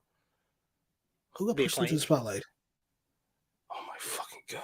Right, fucking egregious. Yes, FTR just put on 2 classics, and another great match in a row. You're over FTR. That's what I'm saying. No respect, no fucking gratefulness, nothing. Motherfuckers. I love the MJF Adam Cole match. That was great as well. That was another great matchup for them. It was Cole. Stealing with Chase says Cole plays such a good sleazeball, makes you think he is a nice, wholesome dude, but in reality, he's just a piece of crap. I love it. Absolutely. There you go. We also got EBB who says MJF just has the "I'm a fucking bitch" voice. Wow. Jesus. Damn. That was strong. God damn. I don't know where that came from, but What are we sure. doing here? Welcome What back, are we sir. doing? I saw you arguing with what's his face, EBB. Don't mind him. Fucking Joshua. He hasn't seen a map. He hasn't seen a globe. He doesn't know what the best book on this half of Earth means. Oh, don't mind him. He didn't graduate high school. See a map. Seeing as you, I don't blame you. I don't You blame don't watch both Bookers, but anyway, I don't blame with you Jace. because you get very emotional. Ghetto, nigga, that's on the other side. It's a fucking line in the middle. But I mean, I don't know how you can judge that when you don't watch both Bookers. But anyway, chilling with Jace You do. says, yeah, and you said one was better I than do. the other. Don't do that, Skip. That's right. Goddamn right. I do watch both, so that therefore said, I would be a better judge of this. And you but said H was better. Jace, huh? That's what you said. At what time? When did I say that? Not that fucking long ago. A few months ago. You said H was a few months ago. And now you saying Tony Khan is better? That's what you're saying right now. No, I'm saying it both shit. Chilling with Jace says, yeah, this is his best program. He didn't have to do the usual MJF trials. Plus, you added more to his character. That's true. Scott D'Amore is better than both of them too. We do have also chilling with Chase saying, I won't lie, I loved MJF's tagline for the Moxley promo, MJF 2020, we deserve better. I remember that. Yeah, that was good. Yeah. EBB says you could just tell what Jimmy is thinking with that look, huh? We got Big Man Dogs. It says the Ramble lovers. Jesus. That's what we're gonna call our fans now. Just to make you uncomfortable. This is creepy. Disgusting. Really, that's enough. And once again, we got another person who says, my gut is saying that Adam Cole is going to turn on MJF. Oh, well, if your gut says so, who can argue with that? There you go. Next up, we had the Elite, Kenny Omega, and the Young Bucks with Brandon Cutler in their corner, going up against Team TNA, Jeff Jarrett, Satam Singh, and Jay Lethal. I thought that this was just sports entertainment, smoke and mirrors, nonsense, but it was entertaining, so I can't complain. You had Team TNA at one point doing the Elite pose. You had Satam Singh doing a lot more work in this matchup, a lot more different spots than he usually does in different matchups. At one point, Omega was going for the one-wing angel on him before Jay Lethal broke it up. We get a super kick party on Satam Singh at another point in this matchup, which was a really cool spot as they broke him down with super kicks. Jeff Jarrett came in with the guitar, but he was cut off by Hangman Adam Page. The Hardys came out and they took out Sanjay Dutt after Sanjay Dutt punched out Brandon Cutler, who Brandon Cutler sprayed the cold spray into Karen Jarrett's eyes. Then you finally had Kenny Omega hit the V trigger, do a little pose with the guitar on Jay Lethal, and then eventually hit the one-wing angel to get the win for the Elite here. This match going 8 minutes, 58 seconds. This was just fun. Just a fun little sports entertainment matchup. After the match, the Elite get on the mic, and Omega says that Page has something to announce, and he confirms the report from earlier in the day from Sports Illustrated that the Elite have officially re-signed with All Elite Wrestling. Omega says that you'll be seeing more of them everywhere now. It could be AEW Rampage, AEW Collision, and that got the little ooze from the fans as he finally wrapped things up with the old good night, goodbye, and good night catchphrase to wrap things up for the Elite. Good little win here. Harmless fun as they just, it seemed like a segment to confirm the report from earlier in the day on the actual show. What did you think, Jimmy? Can't run a target. What? They can't run a target. Just, I want to be nice because I really like Kenny. That's not true. I like Kenny Omega, and I really like. You really like Kenny Omega? Will you stop? I like Kenny Omega. That's fine. It's fine for what it was. Jeff Jarrett. I can't even imagine. It's Jeff Jarrett doing his thing and the Elite doing their thing. It's a clusterfuck of styles. And somehow the world didn't explode. It was fine. Yeah. As far as seeing the announcement, I was happy to be doing the collision thing. But you know what? It's a sign from God. Why are you upset about the collision It's a thing? sign from God. I It shouldn't be watching. seems That's that the waters can be calm, that there's light at the end of the tunnel. We could get everybody on the same page. They have resigned. There's none of that hanging on over them. Can we fucking cool the waters on Dynamite? Like, can Punk come there instead of you guys coming here? Because I don't want you here. I just want to watch Collision and not have to think about any of this. Just want to watch Ricky Starks and Malachi Black and Andrade, who was sidelined for what, punching somebody in the fucking face? Who cares? For no good reason, being one of the best workers on the planet. That's the reason. How is that no good reason? You see, I don't know. You see my philosophy. Brett, Punk, Andrade. People who need to get punched in the face, you punch them in the face. That's how that fucking works. I'm Team Andrade, Team Eddie Kingston, Team CM Punk, Team Bret Hart. Period. You shouldn't be punished for it. Well, I guess you should have to. But fuck it. We do got ABB here, who I don't know if he was listening or not. He says, what is quote unquote sticking the landing with this? Does Cole have to win? Because surely he's losing yet another title match. MJF quote unquote turns on Cole, or they go separate ways amicably. Interested in your thoughts. I literally explained sticking the landing when I was explaining sticking the landing. For me, sticking the landing is that they can get 3 more weeks of entertaining segments that help build up the matchup, help make it feel big enough to be the main event of this huge event that they're billing as the biggest event in wrestling history. And they also have to have a great matchup. That's sticking the landing for me. I don't know about Jimmy. So you're just 3 good weeks in a great match. Yeah. Sure. I co-signed. Whatever. I don't need much. Just a decent turn and a good title match. Yeah, if they're going to do a turn, it has to be done well and make sense. I prefer it's Cole, even if he's not turning heel. Because I think if MJF gets to jump on him, Adam Cole's like, he's up there for dumbest babyface ever. Your best friend is screaming, generic white guy is screaming at the top of his lungs that this guy's a snake. He's been a snake for every time you've seen him. And for him to still get a drop on you, that would be horrific.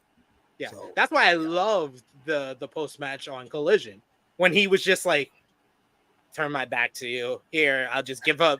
You could do it. Just go ahead, do it. I should have never turned my back. I know better. I should have never turned my back. He's the smart babyface. He's the babyface that doesn't forget he was a heel. That's Adam Cole so far in this story. It's gonna be really fun, or it could be horrible. I'm not sure which yet. I'm leaning towards fun. Yeah. We got here chilling with Jay says this match was such a TNA 2004 booked match. Only thing missing was Jarrett as the NWA champ. TNA matches in 2004 wasn't this entertaining. We got chilling with Jay saying, and of course, Jarrett don't take the pin. He has to stay strong for Grado, brother. Yes. PW Insider reported that Grado versus Jeff Jarrett was being discussed for All In. Who's Grado? He used to work in TNA. That's all I got for you. Steven Chambers says, Collision, please. TK spending the money, re-signing Elite, Hangman, Dark Order, rights to the RVD song. That probably did cost a pretty penny. That's a very weird lineup you have there. Fucking Jordan, Kobe, Steve Smith. Jordan, Dark Kobe, Order. Steve Smith. The fuck Jordan, Kobe. on Dark Order? You said Jordan, Kobe, the Washington Smith. Wizards. What is this? Pay the Dark Order? What, he reached his pocket, pull out his fucking $12? Stop it. Oh, my bad, EBB. I didn't know you joined late. He says, yeah, I wasn't listening. I like this is why I like EBB. He admits it. Yes. It took him forever to admit I was right about everything. He came around. You're not right about everything. That's the thing. You can't confuse people like Jimmy. We're gonna work that he thinks he's right about everything. Okay. Now next was the best segment on this show. You damn we see Mogul Embassy backstage, and we Swerve Strickland, AR Fox, and Prince Nana, and they're happy with beating up Darby Allin.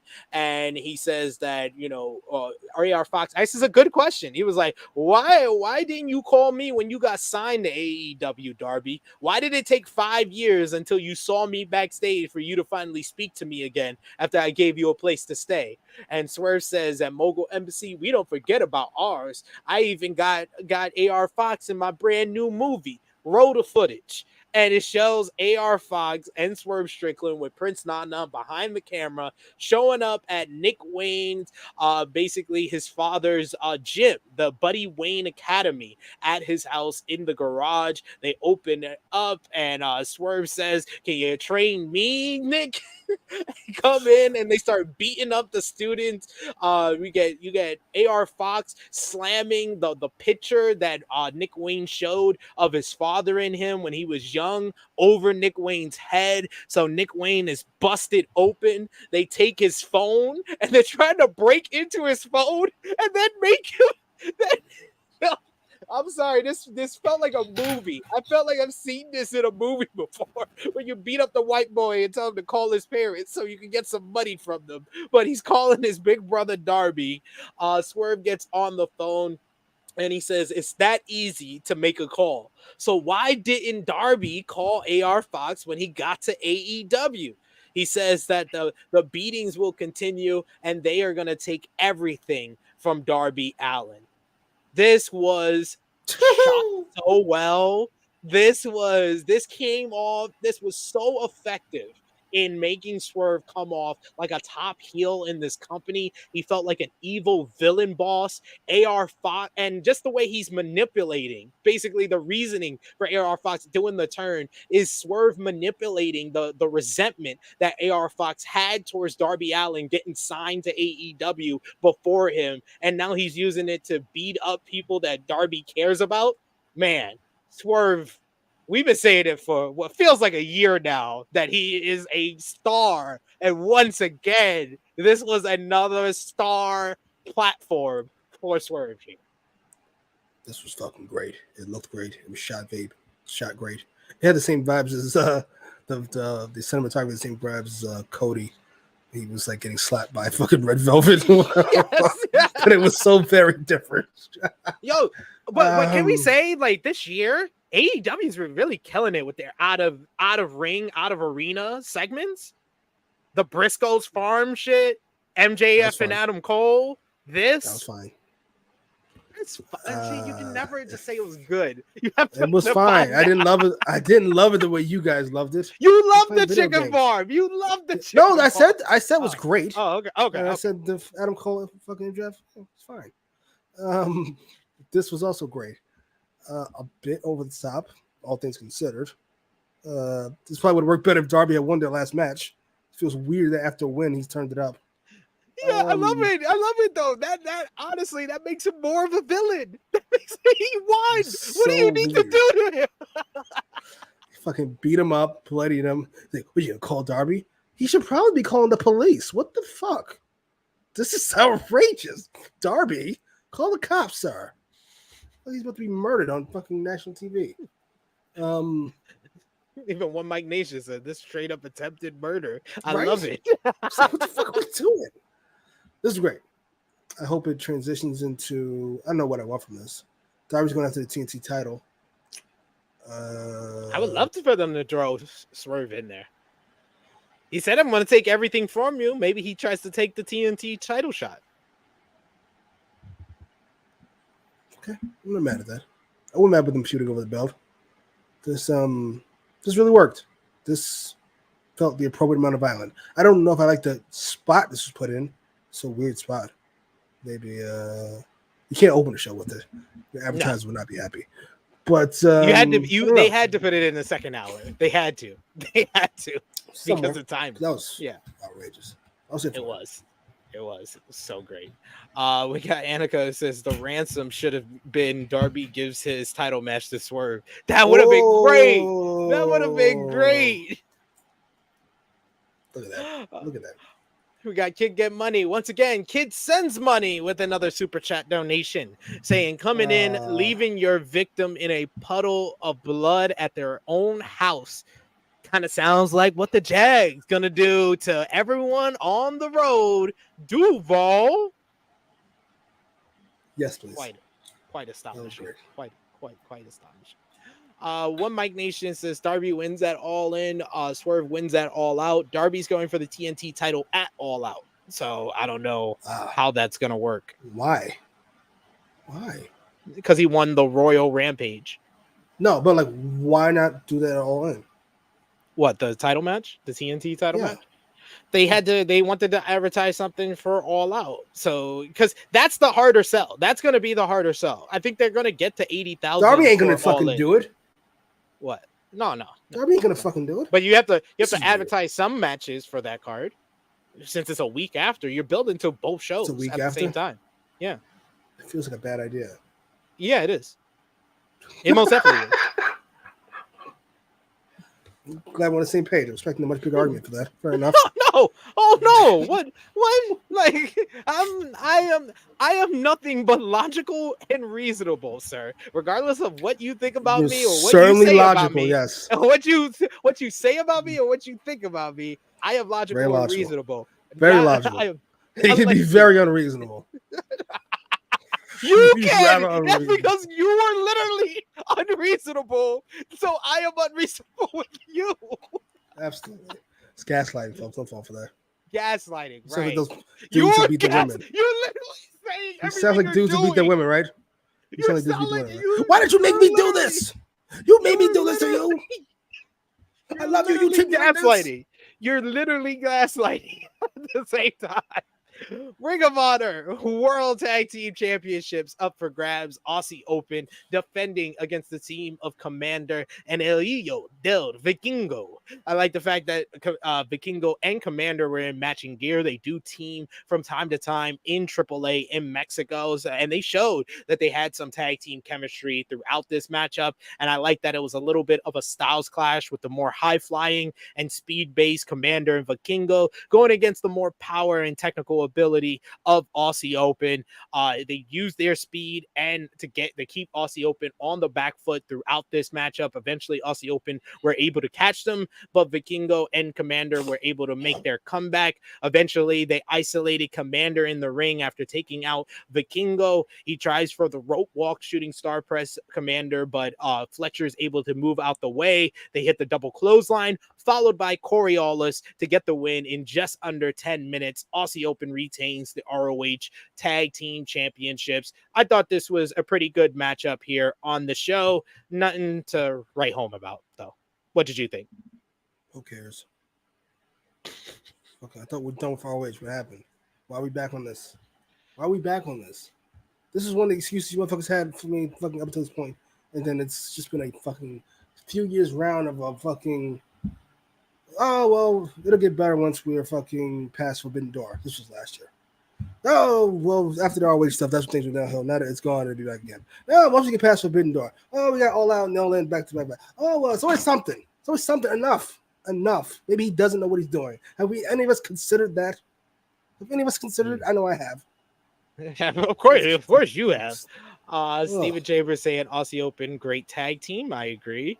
We also got Annika who says Vikingo and Commander was cool. Don't skip Frantic World's constant blowing of Tony Khan. It's clearly a burner account. The Frantic World saying, yeah, if it's a risk, but if TK can make All In a great pay-per-view, he can do it with All Out. Please explain to me the fucking logic in that sentence. Yeah, that doesn't make too much sense. Like, the issue here is that he has no time to to build. He can make two great cards, but is he going to build to both of the shows properly?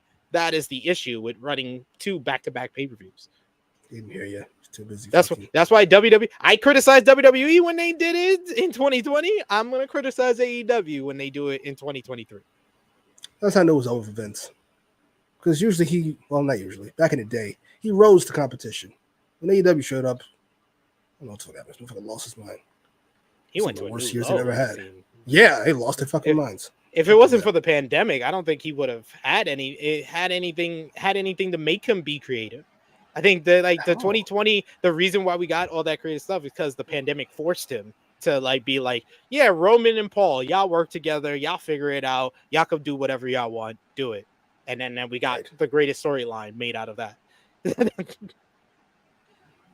We get a video package for Ricky Starks and CM Punk this Saturday on Collision with Ricky the Dragon Steamboat as special outside official. How do you think this match and the finish is going to go this Saturday? Oh man, it's a complicated one. I love what. By the way, have we thanked our straight edge savior for saving Ricky Starks from that hellhole that he was in post MJF, where we had him and Action Andretti. Oh my! I'm not get started. We passed that. We moved on. Thank you, CM Punk, for saving Ricky Starks. I don't ask for much, and you did more than I asked. I don't know what I want. It's been such a great feud. Great little angle with that. We know Punk has to win. I don't know how, where Ricky can't look like a bum. I think I said this on the Collision review I did this week. I think the perfect result of the matchup is Ricky tries to cheat, Steamboat stops him, and then Punk cheats to win. He grabs the ropes to win. So then you turn the feud around, and Ricky's gonna complain that Punk cheated to win. Like, what type of person cheats to beat somebody? Yeah. And that leads to the logical third matchup between the two, which I think should be at Wembley. And then they should also set up and make it official that All Out, because you put the biggest matchup on that show that's going to be tough to sell. You say the unification match is at All Out at United Center. Jeez, just going to jump to the unification match? Never going to build a feud with MJF and Punk? It doesn't need it. Doesn't need it. Wow. It's MJF and Punk. Just run a video package of their feud. That's all you need. Dude, wow. they can do promo on Dynamite and Collision before All Out. Perfect. You're asking for a lot, Chief. I don't. This is the same company that did a 2-week title unification last time. So I'm asking them to do a 1-week title for unification matchup because you're gonna need a big matchup to sell that United Center card. Pay-per-view buys and ticket sales, both of them. It's going all right so far for All Out, but as far as pay-per-view buys, you're gonna need to put one of your biggest matchups on that card. I don't think you can do anything about it. Fucking, who are these wrestling fans with all this fucking money? Stop it. Who's not spending $60 twice in a row? Apparently they spend. I don't know. I think Bleacher Report and Fight is gonna have a bundle, but. Let's get into the main event of this 200th episode. Hikaru Shida challenging Toni Storm for the AEW Women's World Championship. Toni Storm coming to the ring with Saraya and Ruby Soho of the Outcasts. These two women have had great matches in the past, and they have good chemistry with one another, and that showed here. Man, like the strikes that they were given in this matchup, I was like, yo, neither one of them was holding back. This felt like a very Japanese-style, Joshi-style women's matchup between these two. Very physical. Toni Storm hitting the Sweet Cheeks music at one point. Saraya and Ruby Soho beating down Shida behind the referee's back at various points throughout the contest. That led to Storm having control, but eventually Shida was able to make her comeback, hitting a big Meteora for a 2 count. At one point, she hits a Falcon Arrow for another 2 count. Saraya throws in the kendo stick into the ring, where Storm and Shida basically start fighting over it. The referee eventually takes it from them, but Shida is able to get a hold of it. She hits Ruby Soho with it, hits Saraya with it. She drops it. The referee puts it out of the ring. Storm uses the distraction to spray her in the face with spray paint and hit Storm 0, but that only gets a 2 count to a big reaction from these fans. Shida comes right back with a roll up. Storm is able to reverse that, but Shida's able to roll her up with the Bulldog style pin, Bulldog SummerSlam 1992 pin on Bret Hart for the 1, 2, 3. Hikaru Shida 2-time, the second ever two-time AEW Women's World Champion.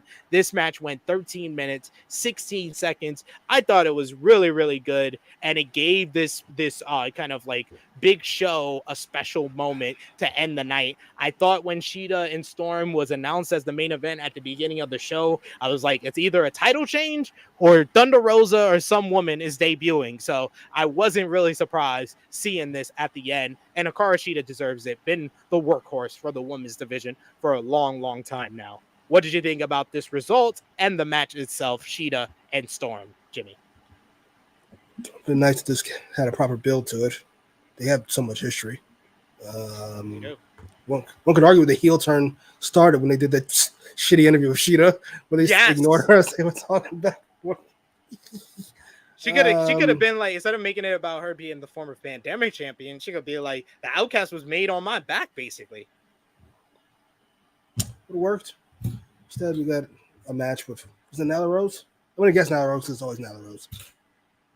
That Shida won. They should have put that Nyla Rose match on Dynamite instead of the whichever, the Brit squash match or the Brit match with Taya Valkyrie last week. They could have put the Shida Nyla match on either one of those weeks. This worked for me, especially with the awful gut punch, heart-wrenching news I received this week about Jimmy Hayter. Fucking disgusting. She's fine, not clear to compete at All In and may not return until the end of the year. Oh, so sad. So give the Shida, let her have a decent enough run. And then I don't know what you do with it. I don't know. I'm just so sad. Anyway, happy for Shida. It was a great match. Great strong. It was a really good match. I just wanted more from the Outcast in this. Like, I haven't loved their run. Nobody has, I won't imagine. Yeah. If you're going to end it, you should have, like, ended it. It should have been ideal. Maybe Shida's about to get cheated by all these fucking bitches, and the whole locker room comes down and helps her out. Something decent. Should have been like Willow and Sky Blue and, like, the baby faces finally coming in at the right time. Willow, please. Of course you want Willow. Of course you want Willow. Not just for this segment, but just want in general. Yes. This pervert. But yeah, overall, very good main event and a good way to close the show. We got Steven Chambers who says Saraya winning the title at All In. Do you think that this is what this is setting up? God, that'd be fucking horrendous. I think you do a 4-way at All In. You do Jesus. Storm, Saraya, Shida, and Baker. Okay, I'm not mad at that. They do because love the you know they're going to want the UK representative in that matchup. So. Yeah, I guess as long as Saraya doesn't win, I'm fine. Yeah, I don't want Saraya to win. That's too much. We got Trey who says Shida the GOAT. We got not even the greatest right now. Stop it. We have one Mike Nation that says, I love this match, but imagine if Shida was made number one contender a month ago and we had a build regarding Shida being the pandemic champ. But no, I say this with my heart. Fuck TK booking. God damn. I say this with my heart is wild. Yeah, he's not very good at it. It is what it is. Shay saying happy for Shida, was fine with the result. We got Ace who says this match was good. History was made once again. We got Safed who says injuries suck. I will say they have been hit. When I really broke down the amount of women that are either out taking time off or injured, they do have a lot of women out. But it's just like you can't. There's only so much you can use that as an excuse. Like that's the whole reason why it's been the heavy criticism that it has, is because we've had this excuse before that all the women are injured. Use the women you have better. That's all we're asking for. I know I keep referencing back to fucking late 99, early 2000s. That's when I watched wrestling and I stopped pretty much after that. But Austin, Taker, and Foley were all out during, one could argue, WWF's fucking best creative period. Where's that mid 2000s? You use what you have. How about we not spread it out and just use the wrestlers we have? We adults. I don't need to see a Britt Baker squash match because we gotta have them on the show. No, it's better to not have them at all than to do something cheap. See Trish and Becky. Yeah, I said it. Oh, you're losing your fucking minds, you fucking weirdos. Sorry. Yeah, I honestly, I sounded like you for a minute on one of the shows I did this week. It's booking malpractice that Rhea Ripley doesn't have a match at SummerSlam. Like, who are you gonna kick off? And no, I'm not letting you kick off the Battle Royal. No, that costs money. That's about the money. I'm about the money. I'm about the money. Who are we kicking off? I'm interested in this. No. I made the argument that I made the argument they should have done like a mixed tag team matchup. They should have set that up. They had months to set it up. Do Dom and Rhea versus somebody. Figure it out. I don't know. You gotta kick somebody off the show. We have 8 matches on the show. You know, I'm a proponent of shows should be max 3.5 hours. Tops. We're not going beyond that. So we got to kick a match off. Who are we kicking off the card? The card is perfect. I mean, I wish Rhea was on it, but it's perfect as it is. You got to kick somebody off. Who you kick out? I would have said Ronda and Shayna until those video packages on. You goddamn right. Oh my God, those were amazing. Right? I'm just saying. So amazing. I get Rhea's that was the best go home show Triple H has ever done in the 1 year that he's been in charge. That's the best go home show he's ever done. That's what I always said. I said he's very logical.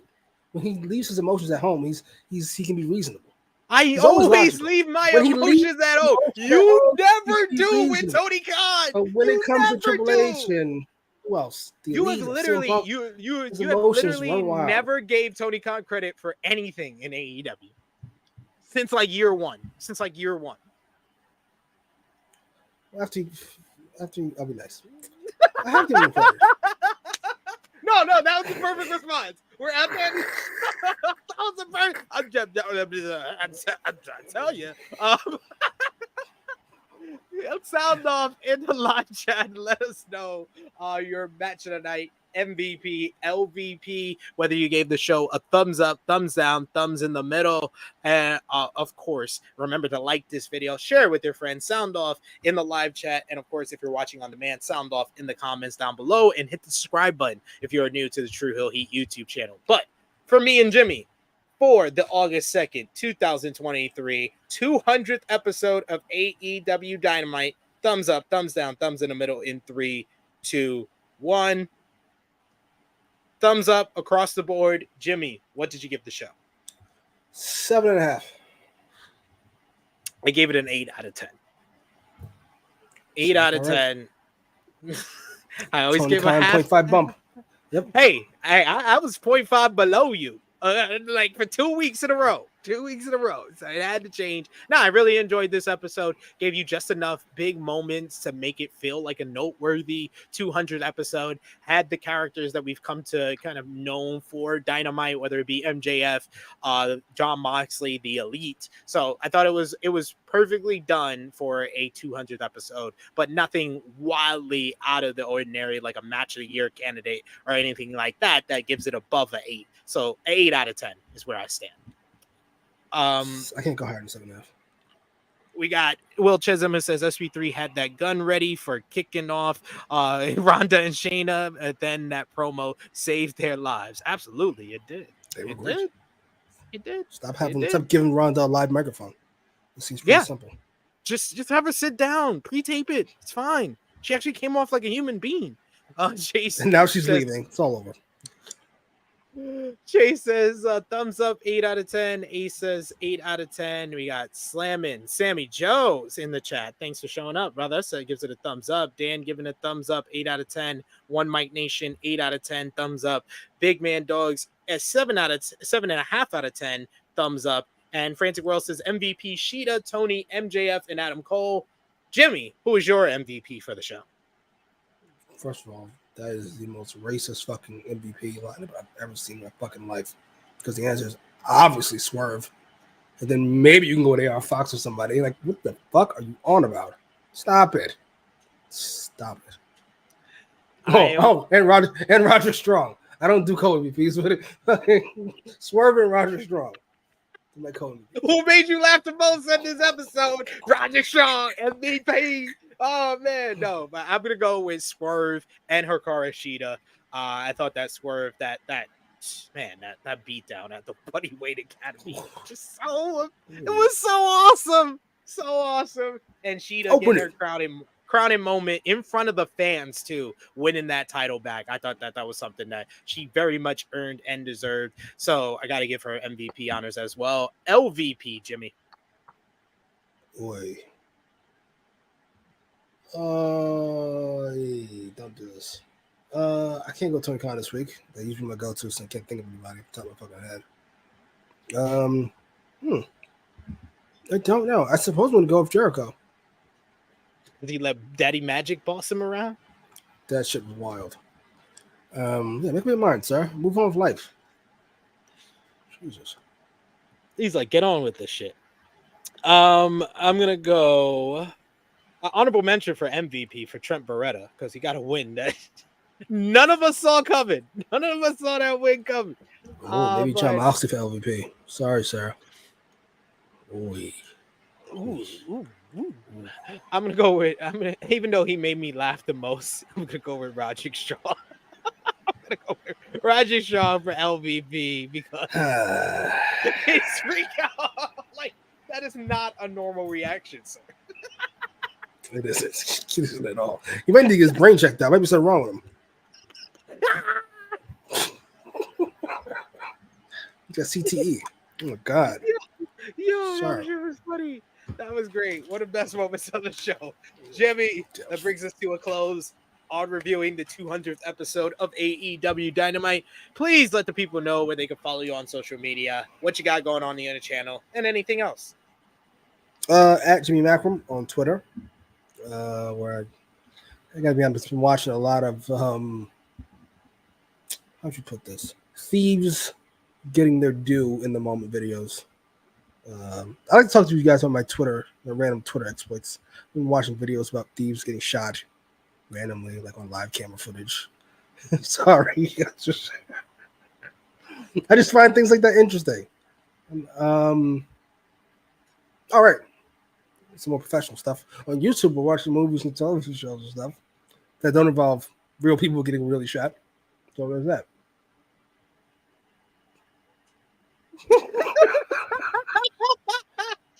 What's it called? Hold on. He got around to it eventually. Like right. Around here. There's certain things more important in life than just plugging. Check out Jimmy's channel for our Atlanta reaction and reviews. Probably most fun we've had watching a show together. The name of the Twitter profile is Thieves Getting Fucked. You're not a fan of violence. The words and opinions of Jimmy Macram do not necessarily reflect those of True Heel Heat, its viewers, or affiliates. You're not a fan of violence, I wouldn't click on it because Smoke's really getting shot, really dying. They go on Twitter. I don't see how this is going to work. This is absolutely ridiculous, Sid. It didn't work. They thought they were doing something they were not. It did work. It did work. Follow me on the Twitter machine at TrueHill SP3. All my content outside of this channel is over there, so you can go over and check that out. And I will be. You can also go over to Patreon.com/TrueHill where we have the True Hill Heat Prediction Championship for $3 a month. You could be part of it, and also you get exclusive content like the review of Honor, as well as my Raw report reviewing Monday Night Raw every single week. That will drop later today. And I will be back live here tomorrow at 12:05 p.m. Eastern Time for our Dark Side of the Ring Season 4, Episode 9 review of the Bash at the Beach 2000 episode. It will be myself and Miss Chrissy Love. We will also be back here on Saturday at 11:05 a.m. Eastern Time on the True Hill Heat Flagship Podcast. Myself, Miss Chrissy Love, and huge special guest, the legendary Dutch Mantel is going to return. We're going to talk about this week in WWE with good old Dutch. And then we're going to also have Cam Hawkins of The Ringer on the show to talk about NXT, Great American Bash, as well as this week in AEW. So join us live for both of those this Saturday. And Jimmy wants something to say. Go ahead. I don't have anything to say. Just saying Hulk Hogan and Dutch Mantel back to back is wild. It's a wild 1-2 punch. Oh, right. When did I have Hulk Hogan? What? No, but you mentioned the Bash at the Beach thing. Then you brought up Dutch Mantel. That's a fucking MAGA special. Back to back.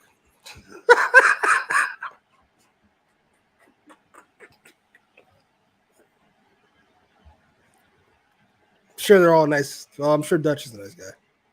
I'm sure he doesn't. So check out our WWE SummerSlam 2023 preview on the channel right now, and myself, Romeo, and Graham Matthews of Bleacher Report from yesterday. That's Jimmy Macram. I'm SP3. It is me, your true phenom SP3. This has been AEWramble episode 105. 2-time Shida 200. We are signing off until next time.